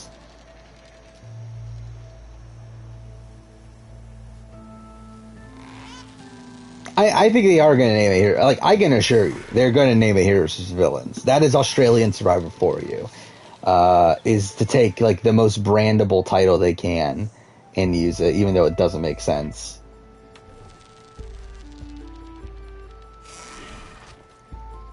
I wonder what song they're going to use. I think that's the question to me. Because they use Stand By Me for Blood vs. Water. You Staying Alive, right? For Brains vs. Brawn. What they use in All Stars? I don't remember anymore. But they usually pick like a really big song. I wonder what song they're gonna pick for Heroes vs. Villains.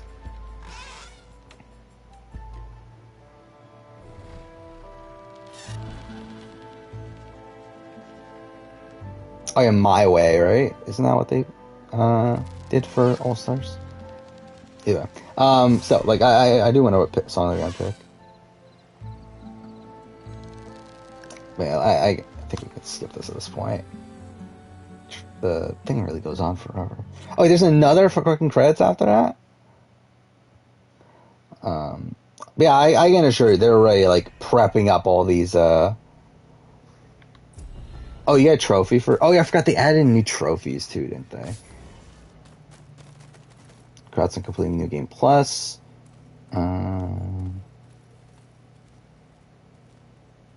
I can do a New Game Plus of New Game Plus,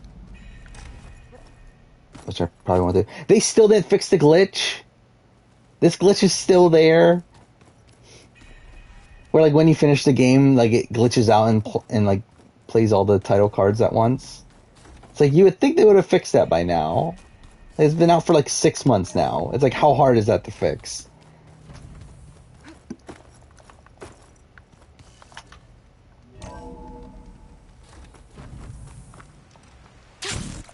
Alright, what do I want to do here?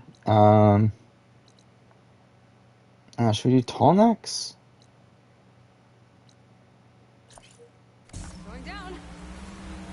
Oh yeah, I did see that. I did see that about Nier Automata. That someone found a secret door. And like there's speculation over whether it was intentional or not.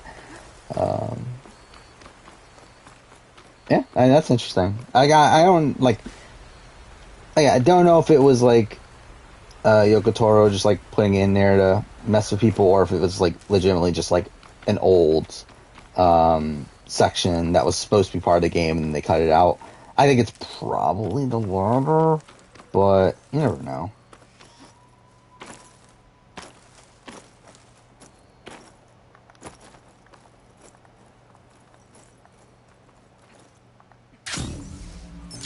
How my game of the year since I started channel rank? So what are my game of the year? So Kingdom Hearts 3, which probably wouldn't even be my game of the year at this point, but either way, that's why I put it. Kingdom Hearts 3, Last of Us 2, Life is Strange, True Colors, and probably I mean, Last of Us, Horizon, Last of Us, those are 1 and 2. I don't know which one I would have higher. Like, I think by precedent, I would have to have Horizon higher. But I don't know. Because it's like, I would have Zero Dawn above Last of Us 2 on my Games of the Generation ranking. But it's like something in my gut tells me that like Last of Us 2 should be higher though. And like because I think this is better than Zero Dawn. But it feels weird to me to say that like Last of Us 2 is better than this for some reason. But anyway, those are 1 and 2, and then probably like I guess True Colors than Kingdom Hearts 3. But those are also like kinda close. Yeah, I've thought about tribe rankings. I've got my list of video ideas. Or maybe I don't. Like, to be fair, I mean, like, I feel like there's a lot of videos I assume are on my list of video ideas, and I don't actually have them on. Do I have ranking the tribes here? But it's definitely a video that I've thought about. No, I don't have it on here. Again, it's one of those that, like, I just assumed that I did, but I guess I didn't. But yeah, I've talked about doing it before. Like, cast ranking is actually in the next video, but tribe ranking I'll probably wait till a bit later.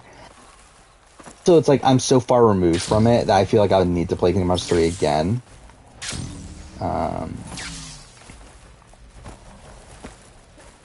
Yeah, I mean, like Kingdom Hearts 3, like Life is Strange True Colors is like it's really like it's good for what it is, but like realistically, it's like it is still just like a Life is Strange game. But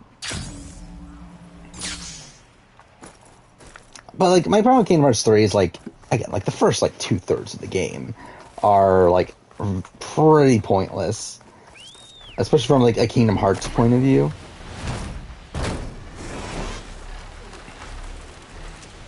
In terms of like the core like narrative of the Oh, can you literally just fly to the top with the Sunwing? Okay, well, I guess I almost did.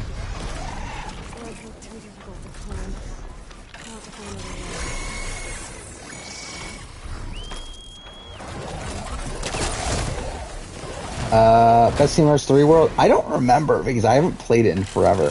That's something I do want to do. Like, whenever I do get around to playing Kingdom Hearts again, I would like to do, like, a ranking of all the worlds. I think that would be a fun video to do. I'm trying to remember, like, what did I, like... Okay, cool. I almost fucking fell there again. What did I like in Kingdom Hearts 3? I like Tangled. Tangled was the really good one, right? Yeah, I feel like Tangled was my favorite of the ones there. Toy Story was fine. I remember like not really caring about Big Hero 6. Okay, cool. I'm getting my cords tangled up now. That's perfect. Whatever. Yeah, what else was there? Pirates of the Caribbean's like I feel like there were like points in the gameplay of it that I found kind of.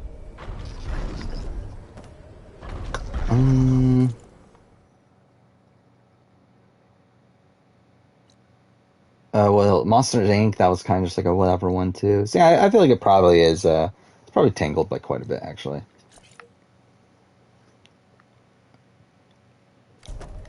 Yeah, let's go there.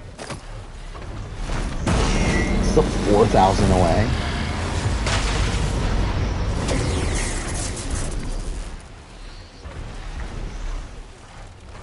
Yeah, going on a date with Rapunzel, who didn't want that.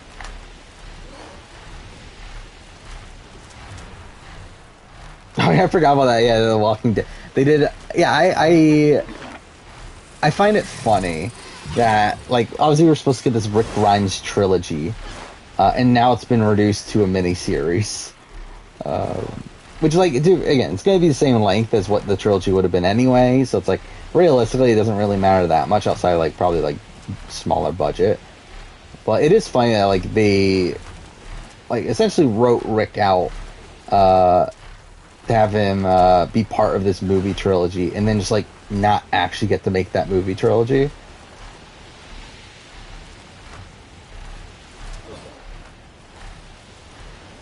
I just remember Monsters Inc. being like super combat heavy. That where it was pretty much like fight after fight after fight. I feel like it's just like I feel like I liked it at first, but then like towards the end of it, I was like, this is still going on.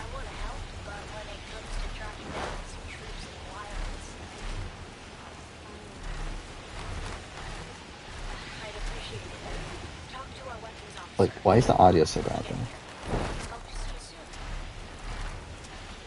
Wait, was that a mission?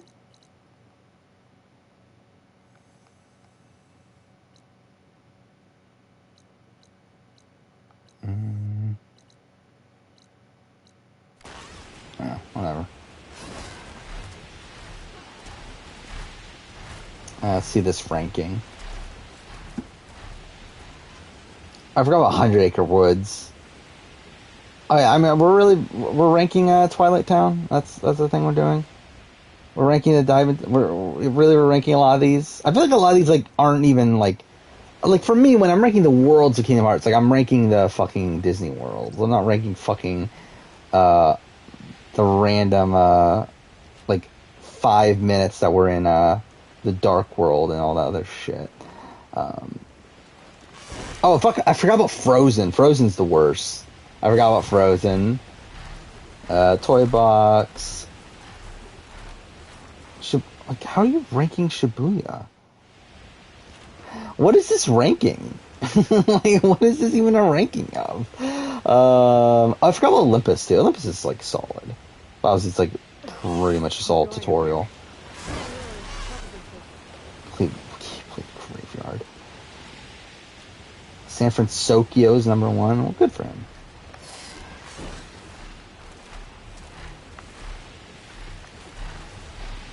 Yeah, I think I might have like not even played 100 Acre Wood in Kingdom Hearts 3.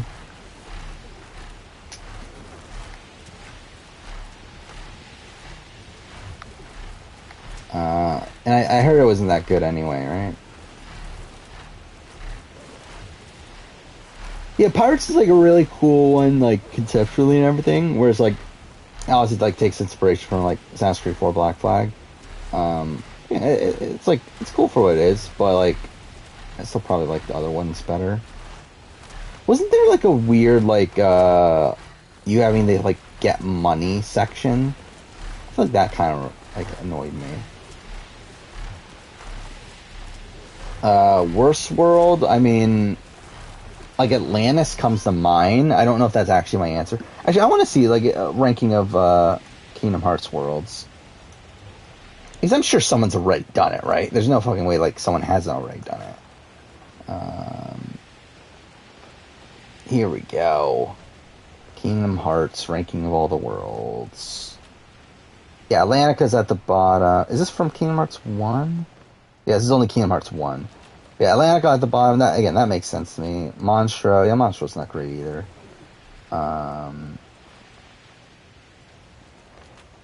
Yeah, I feel like, yeah, those are probably the two from Kingdom Hearts 1.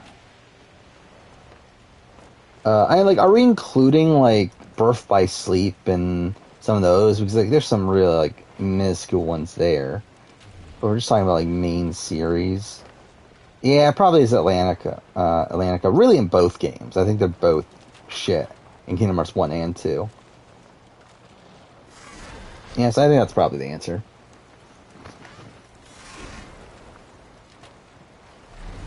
Wait, how'd I get... Oh, wait, no, I am almost there. Or maybe not.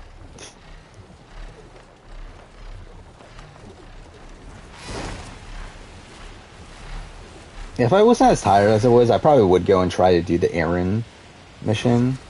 Like doing all the row outposts, but I just could not be bothered at this point.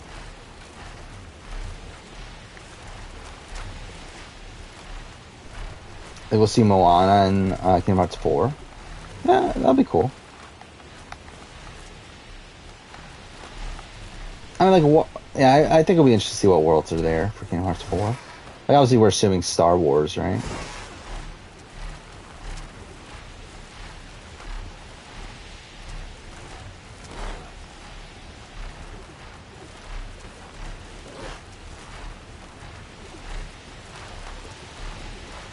It'll be fine if they do MCU. If they do MCU, like, what are they gonna do? Probably Avengers, right? Or maybe I feel like Guardians would actually kind of make sense if they did add like an MCU movie. Or like I feel like interacting with like Rocket Raccoon and that sort of thing, like, kind of makes sense in Kingdom Hearts.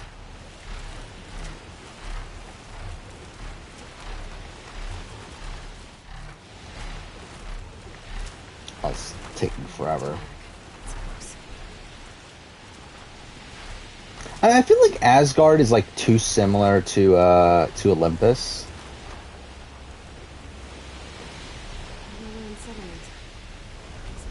So I don't know if we need Asgard. I do find it funny, like I never actually pay attention to that, but yeah, this like completely breaks the tall necks. They could literally just fly to them and drop on top of them.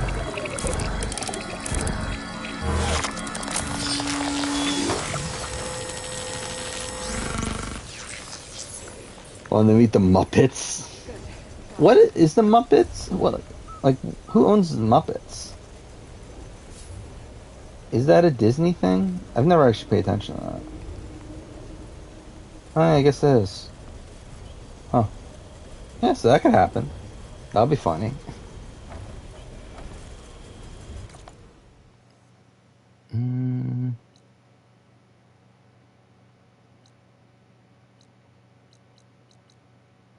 What else is there? Is that all the tall necks? There's gotta be more tall necks, right?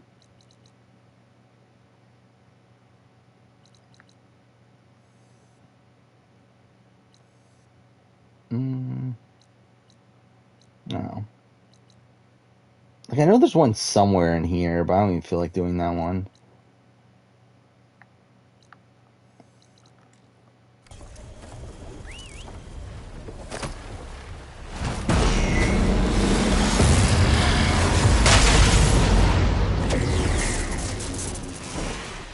The Soarin' Halloween Town. I'm actually like, if Kingdom Hearts did like fucking like Hannah Montana or something like that, I think that'll be fucking hilarious. Like Hannah Montana or like Sweet Life of Zack and Cody or something like that. How weird would that be?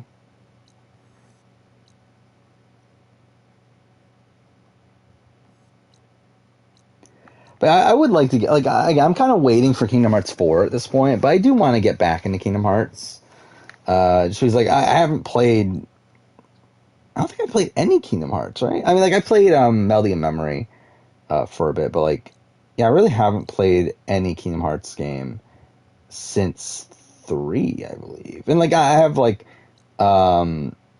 looked up what happened in, like, Union Cross and, like, that sort of thing at points, but still, I would like to get back into it, but I'm just waiting a little bit. Yeah, we'll probably stream Kingdom Hearts, because why not, I guess.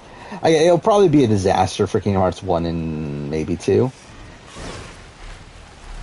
But, still, will be interesting.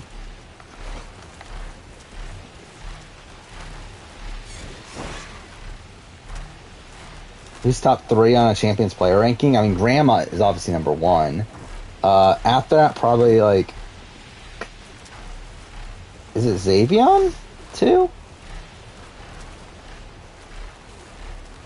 It's probably Xavion 2, and then, I don't know, do you have Sivu 3? Do you have Shane 3? I feel like those would be the 2 options for 3rd, I think.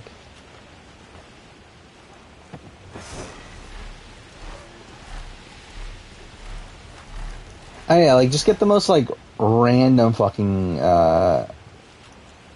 Marvel movie, or not Marvel, Disney movie, and then just put them in that world. Like, that'll be just hilarious. Like, most random, like, live action Disney movie.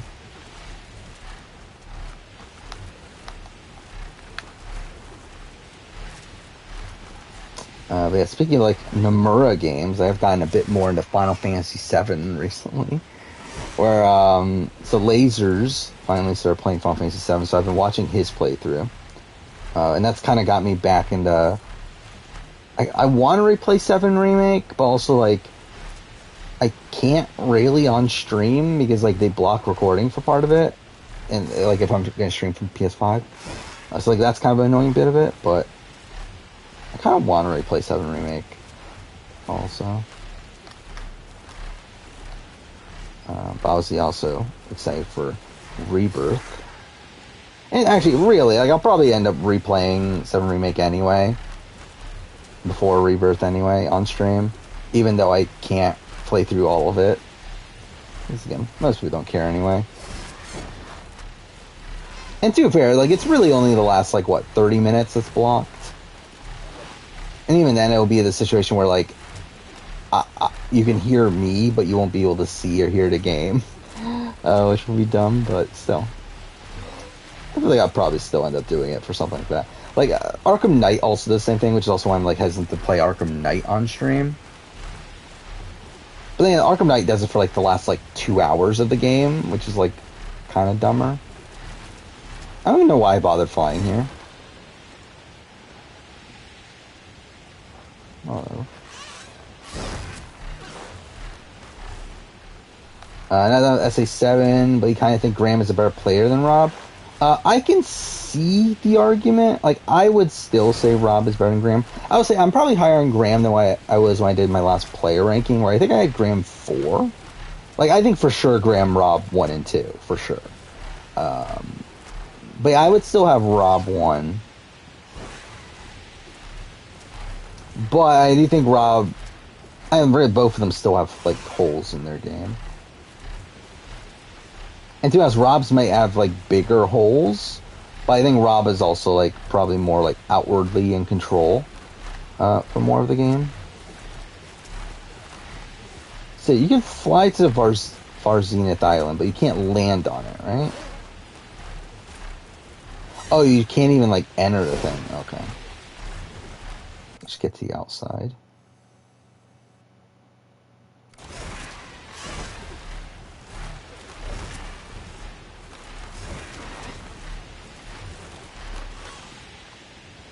Oh, it tells you that you should turn back.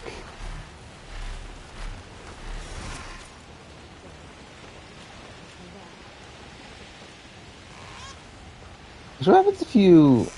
Well, I guess you can't climb on top, right? Yeah, what happens if you do this? Yeah, you can't. That's disappointing. Played 358 over 2 days. I have no way of playing it on stream. Actually, how do people play, like, DS games on stream anyway? Like, do they just do emulator? Like, I'm sure, like, emulator could do it, right? But, now, is there another, like, is there an actual way to play on stream without just, like, screen recording? I'm sure there's, like, some sort of software, right?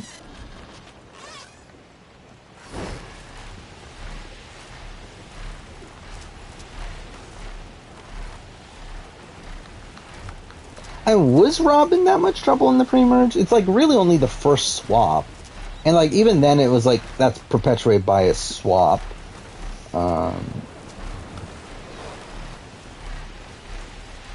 And even then, it's not like even a guarantee that he necessarily goes home.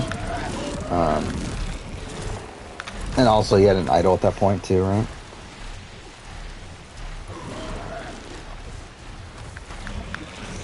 But yeah, like he was like 100% safe on his original starting tribe. The second swap tribe, he's like in control there, where he leads the Rocco vote, which I don't even necessarily think is necessarily like the best move for him.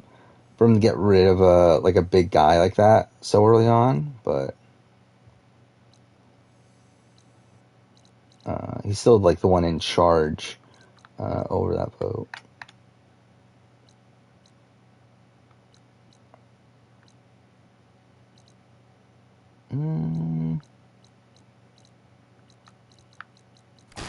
Well, there's not really much I care enough to do.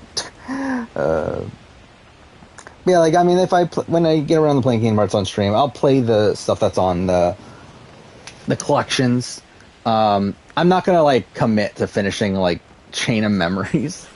Because I've never finished Chain of Memories even on my own. Like, I've only gotten, like, halfway through the game, even on my own. So where, like, I'm not gonna commit to, like, fully finishing that, but we'll at least give it a shot, I guess. It'll be a disaster, though. And I've never fully finished Kingdom Hearts 1. I never finished the final boss battle. So, like, that's another thing that, like, again, might not actually end up finishing it, but I would like to, like, legitimately try. Because, like, again, a lot of the reason I didn't finish it is because, like, I just didn't care to level up and everything. To where, again, maybe I will this time. We'll see.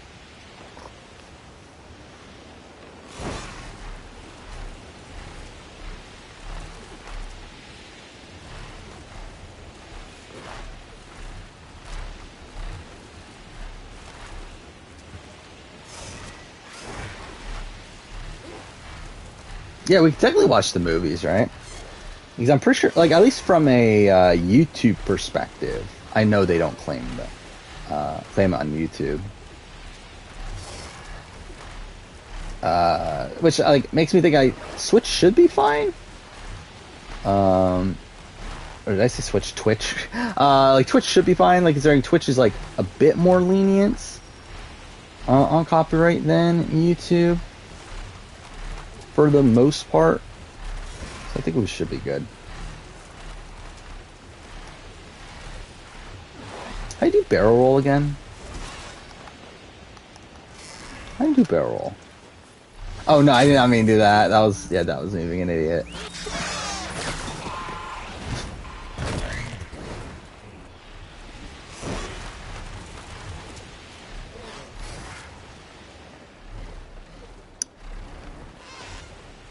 That's just triangle? That's kind of boring.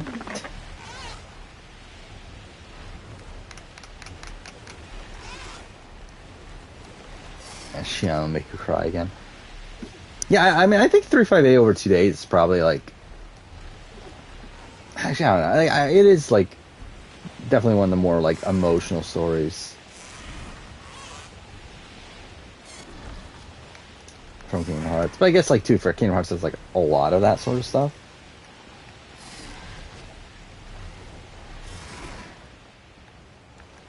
This is your second most played game behind 2? Like in terms of like all time, or are we talking about like just Kingdom Hearts? If it's all time, that's kind of insane to me.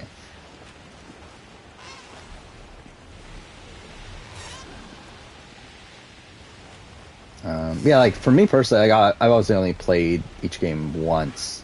Though to be fair, I played Kingdom Hearts 1 when I was younger for a bit. It's like technically it's like more than one normal playthrough, but still.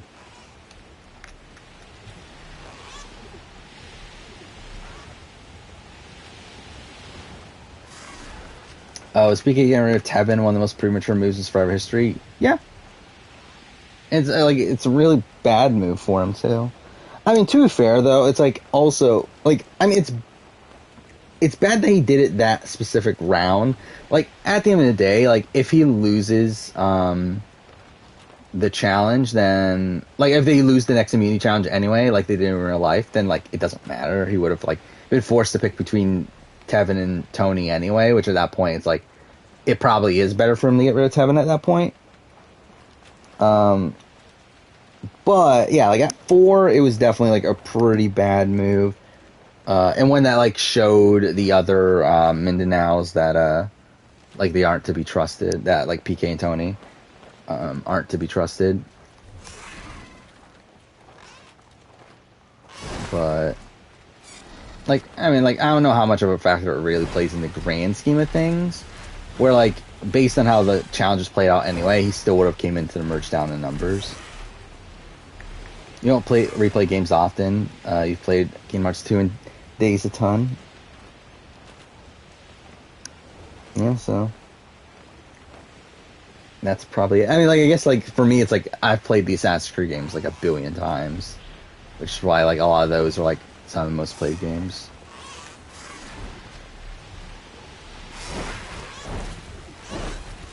But then again, I'm a bit more like I replay games a bit more often, especially now. Like I haven't played a new game in since April, I think, because like everything I've been playing has been on stream, and I only stream games I've played before. So let's see. Yeah, so I'm pretty sure the last game I finished was the Medium. Yeah, and that was back in April, end of April, I think. April 10th. God damn. Okay, so that's almost 4 months, really.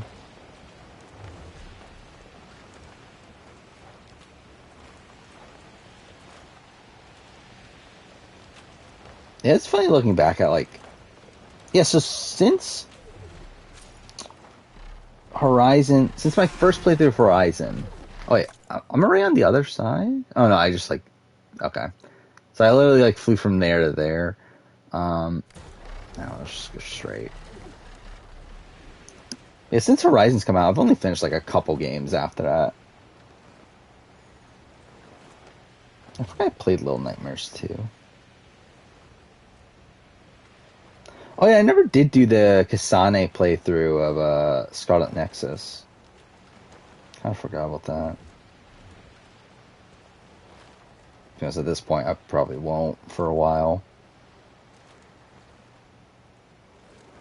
Oh, I did want to do a Guardians of the Galaxy replay, like New Game Plus or whatever. So I'll probably do that at some point. Yeah, what was I playing a year ago? I want to look this up real quick. Oh, duh, it was Disco Elysium, wasn't it? Oh no, I was playing Nier. Oh, I was playing Nier Replicant a year ago. Wow. I'm surprised it's only been a year since I played Nier Replicant. So I just finished Final Fantasy... Oh no, I finished Mass Effect. That's what it was. Yeah, Mass Effect. And I played Nier Replicant, then Automata, and then Disco Elysium. And it was like at the beginning of my Disco Elysium playthroughs when I did the brainstorming from last year. Like the scheduling and everything.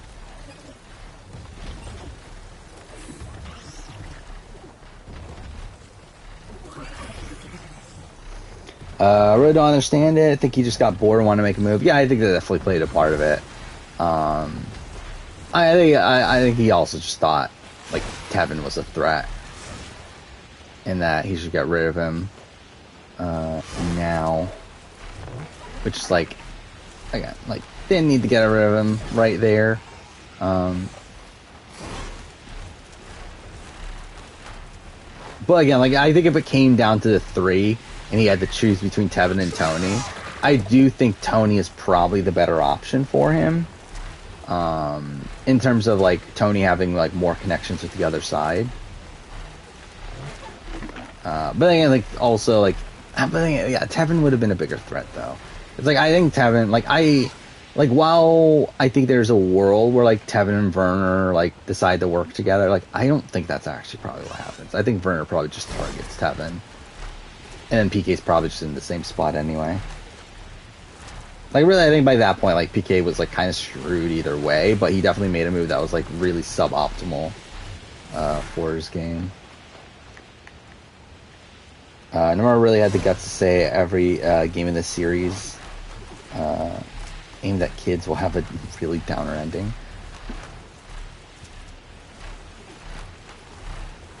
Yeah, it's like, is there a Kingdom Hearts game that ends, like, in a happy-go-lucky way? I guess Kingdom Hearts 2, right? But, like, most other Kingdom Hearts games, like, do not have a happy ending.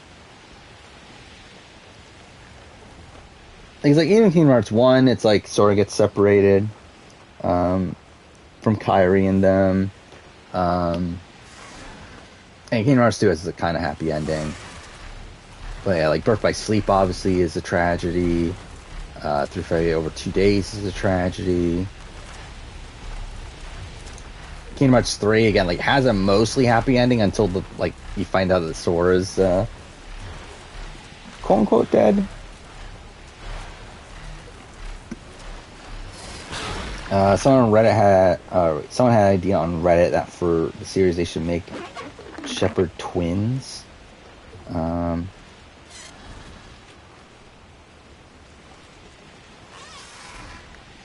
Like for like future games we're talking about, or for what?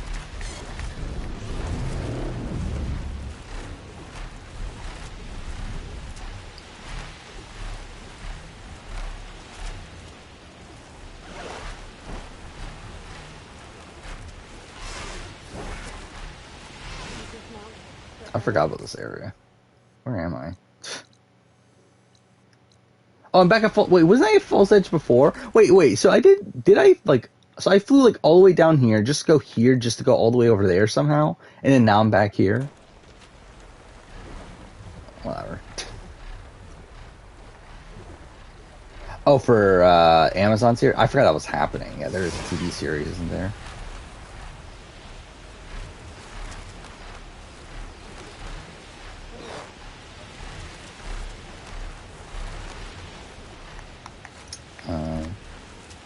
Yeah, again, like, it's kind of funny. Like, I feel like this is the way that I approach gaming at this point. Is where like there's like some sort of release for a game, and I get like super into that series again, and then like I kind of like forget a lot about the series like in between then and when the next game releases, which is kind of what's happening with Mass Effect, where like I loved Mass Effect like 2 and 3 when I was younger, played them a lot. Then like didn't play them for a while, and then the Legendary Edition came, and I played them 3 times back to back to back, and then made like the retrospectives, made the squad mate ranking, and then since then, again, haven't touched them since, and like haven't really thought about Mass Effect in that time. Which like that's the way I like approach like a whole bunch of series at this point, which I do find kind of funny. Because like Kingdom Hearts is that way, like Nier is kind of that way. Where I forgot about that. I was like super into Nier. Like last year when I was doing the Nier retrospectives and playing Replicant, Automata, where I was like watching like theory videos on Nier and like all this stuff. And it's like now it's like don't remember any of it.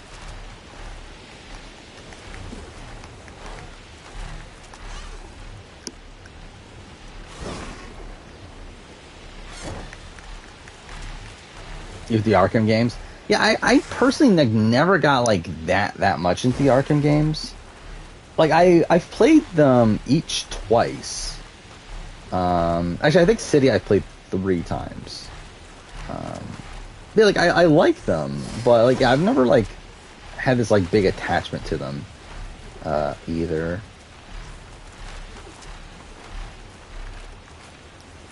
We'll see if I do a retrospective on Asylum, right? Asylum's 2024, would be 15 years. So, maybe could do a video on it. Probably won't, though. Considering I think 2024... Like, 2024, I'm assuming it's going to have a lot of anniversary videos for games. Because 2009 is, like, a really stacked year. And then you also have, like, 2014 is, like, not that stacked of a year, but I feel like there's, like... Actually, I don't know. Like, am I going to do another Watch Dogs video? Probably not, right? Like, technically, I wish I did go more in depth on Watch Dogs 1. But, like, I don't know if I need to do it, though. I don't know if I care enough.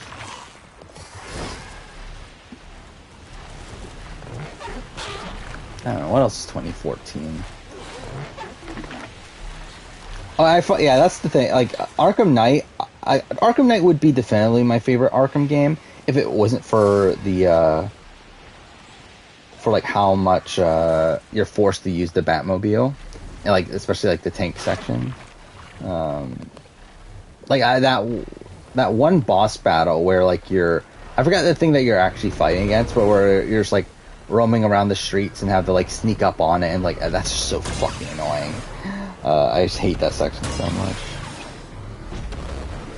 Well, I have like a whole bunch of updates on Big Brother on my phone. So, like, something happened, or... Oh, Nicole revealed to Terrence that she's a cop. Thank God. That's kind of funny, too. She told Terrence, whatever, like, she essentially tells him that I'm a cop, and then she says, I wanted to let you know this before you left. That's not gonna age well.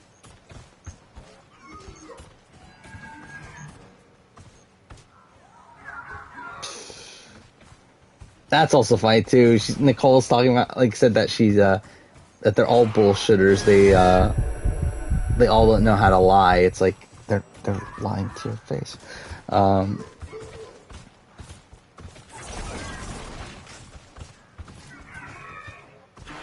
Yeah. So yeah, tomorrow's gonna be fun. Tomorrow's gonna be great. Funny rumor, Christina, or I thought it said Christina Aguilera for like a second. Challenge Argentina, there we go. Is thinking of casting, oh, a 70-year-old? Yeah, we talked about that before, right? Which is like, why?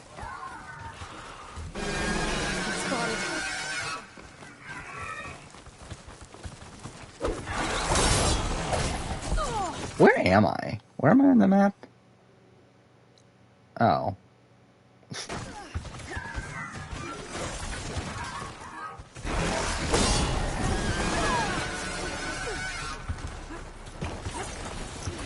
What's worse, Arkham Tankmobile or Mass Effect vehicles? Ugh. Like, probably Arkham, right? Because, like, Arkham you're forced to use, like, during, like, major boss battles. It's like for Mass Effect, it's like it's used like mostly for like navigation, and like you still can die at points, but it's like it's not like it's more so just like annoying to like ride around in.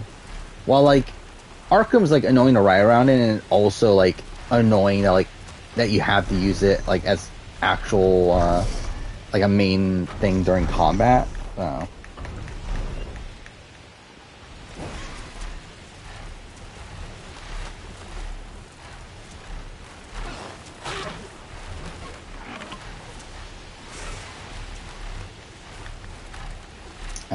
What song would I request from Terrence and Karaoke? I'm not a big karaoke guy. I probably will never see Terrence in my entire life. That's probably the more likely situation.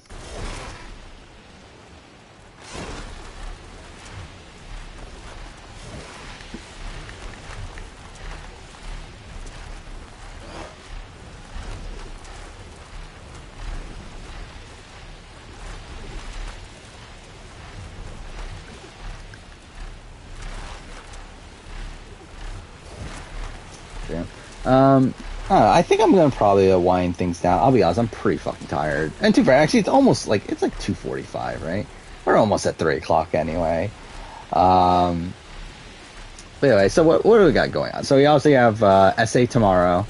We got the blind side of all blind sides tomorrow, which should be really fucking fun. And then, oh yeah, I did see this about Stranger Things. Yeah, that's kind of worrying, isn't it? That we're just gonna have, like, that's something I actually never even thought about, is that these, streaming services can, like, re-edit shows, after the fact. Like, that's such a weird thing to me.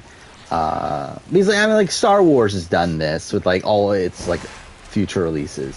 But, like, it's weird that, like, we're doing this with, like, recent TV shows. Which, I mean, like, Stranger Things, I guess, like, you could, if you want to watch the original versions, you can still get the DVDs and whatnot, or Blu-rays or whatever, like, those still exist. But, like, for shows that don't, like, that's such a weird thing that, like, some of these will be, like, lost to time. Like, the original versions of these shows. And, like, it's also weird they even care enough to do it. Like, they even care enough to, like, fix their own, like, continuity errors that they've made. Like, I don't know, like, I don't know, it's just such a weird concept to me.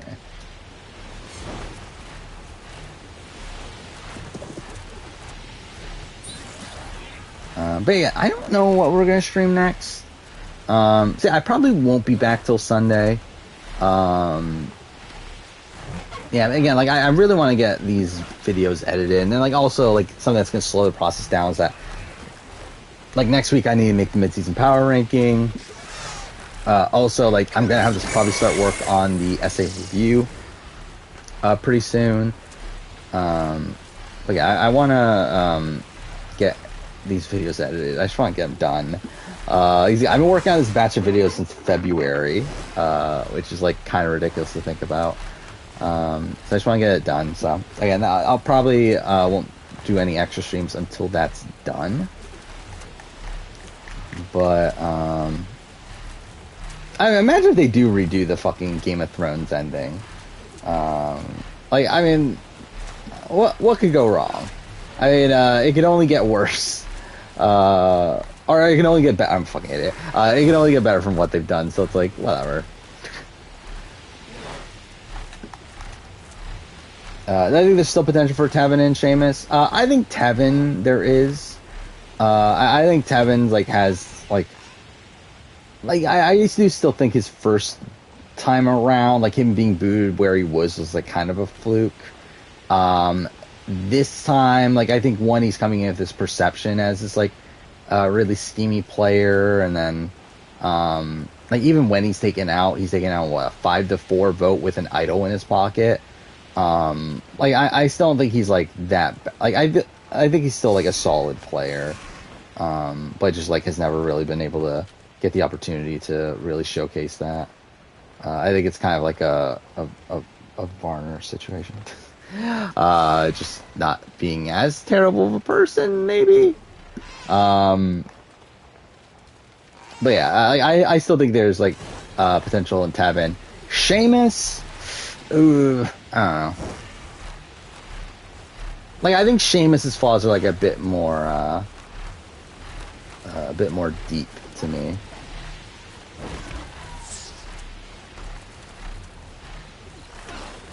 To where it just seems like Seamus, like, kind of comes off as, like, a bit domineering at points, like, a bit, like, condescending to people. Like, I just don't know if, like, I don't know if I can imagine where Seamus, like, actually puts it all together to get himself a win. I think there are definitely situations where he gets to the merge and, like, wait, what happened there? Oh, they shot it down. I'll be honest, I didn't even know they could do that. Do I still have faith in my winner pick Dino? No, I don't. I really don't. Like, he can still win. Like, it's not like it's out there a possibility, but I think he is in a bit of a dangerous spot right now. And then also, I just, like, it does seem like a lot of people are already talking about him so early on here. To where I don't think he's going to get to the end, but you never know.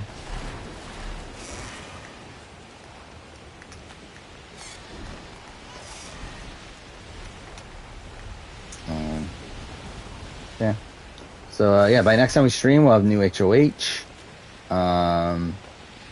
We'll see what happens with that. Hopefully, things happen in a satisfying way. Hopefully it's not, like, Taylor's about to go home or something like that. Well, I guess we'll see. Yeah, I do find that funny, too. Yeah, that, like, the Game of Thrones creators, like, none of the stuff that they, like, quit Game of Thrones for, like, ended up actually coming through.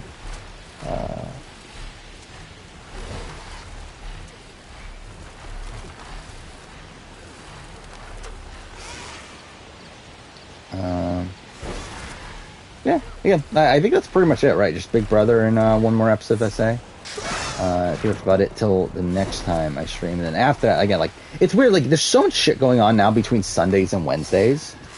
Where, again, like, since the last time I streamed from this stream, like, we had, what, Amazing Race Canada, we had Claim to Fame, we had Snake in the Grass, we had,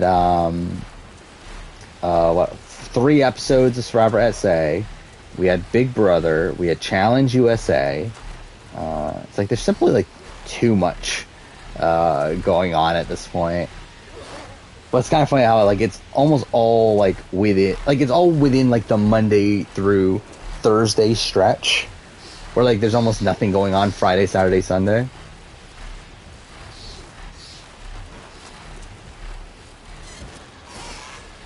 Yeah, what are Benioff and other guy? What are they doing at this point? Benioff and Weiss. He's like, they're not involved in the new show, are they?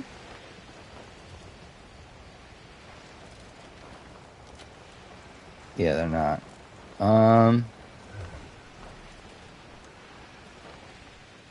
Fuck, they wrote fucking Gemini Man? Oh, they really did go downhill.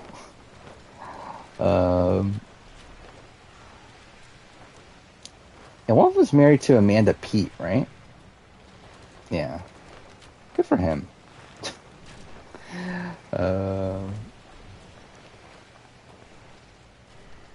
what is the chair?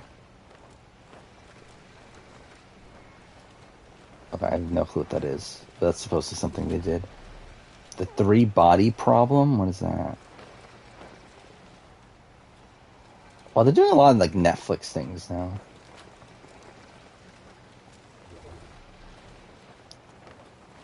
Yeah, so good for them. I'm sure that will turn out. I do find it funny, like, Game of Thrones really just goes downhill when, like, they're out of source material. Which I think really just shows, like, how, like, not great they are. That I think it, like, a lot of it stems from more so the source material they were working off of. Yeah, I'll probably have more time to watch AU, especially on Friday, right? Like, usually, like, Fridays nowadays are, like, my only, like, true free day. Where, like, not much is going on. So, like, Friday I should have time to watch some AU. But, like, again, like, really, like, the process of watching Amazing Race is definitely going to slow down at this point. Yeah, rest of the, like, after all the summer shows, oh, yeah, A&W, too. I forgot A&W on Mondays, too. So that's another thing. But, yeah, after the summer is over, like, for the fall, we have, what, Survivor, probably Challenge 38, maybe Australian Survivor, but that's a maybe. And then, what else? Circle Season 5, probably. And then Amazing Race. But yeah, definitely not as much as that was going on for the beginning of the year. Like, it definitely feels like fall is kind of like the somewhat off time for reality TV. Where it feels like now it's like summer's become like the main like prime time for reality TV. Especially because like it's like not even just the fact that there's a lot of shows, it's also those shows are like massive time commitments. Because you have Big Brother, which obviously like 3 episodes a week, live feeds, all that stuff. You have SA Now, which is 4 episodes a week. Typically, you'd have Australian Survivor at some point in the summer, which is 3 episodes a week or whatever. But like now we're not. But even that was in the spring instead. Which even then, spring also we had that BB Can, Survivor still. We had Amazing Race also, right? And we had Celebrity Big Brother. So yeah, like there's simply too much shit. But yeah, either way. So again, I think we'll call it a night here. So we'll be back on Sunday. So see you guys then. But yeah, for now, thanks for watching.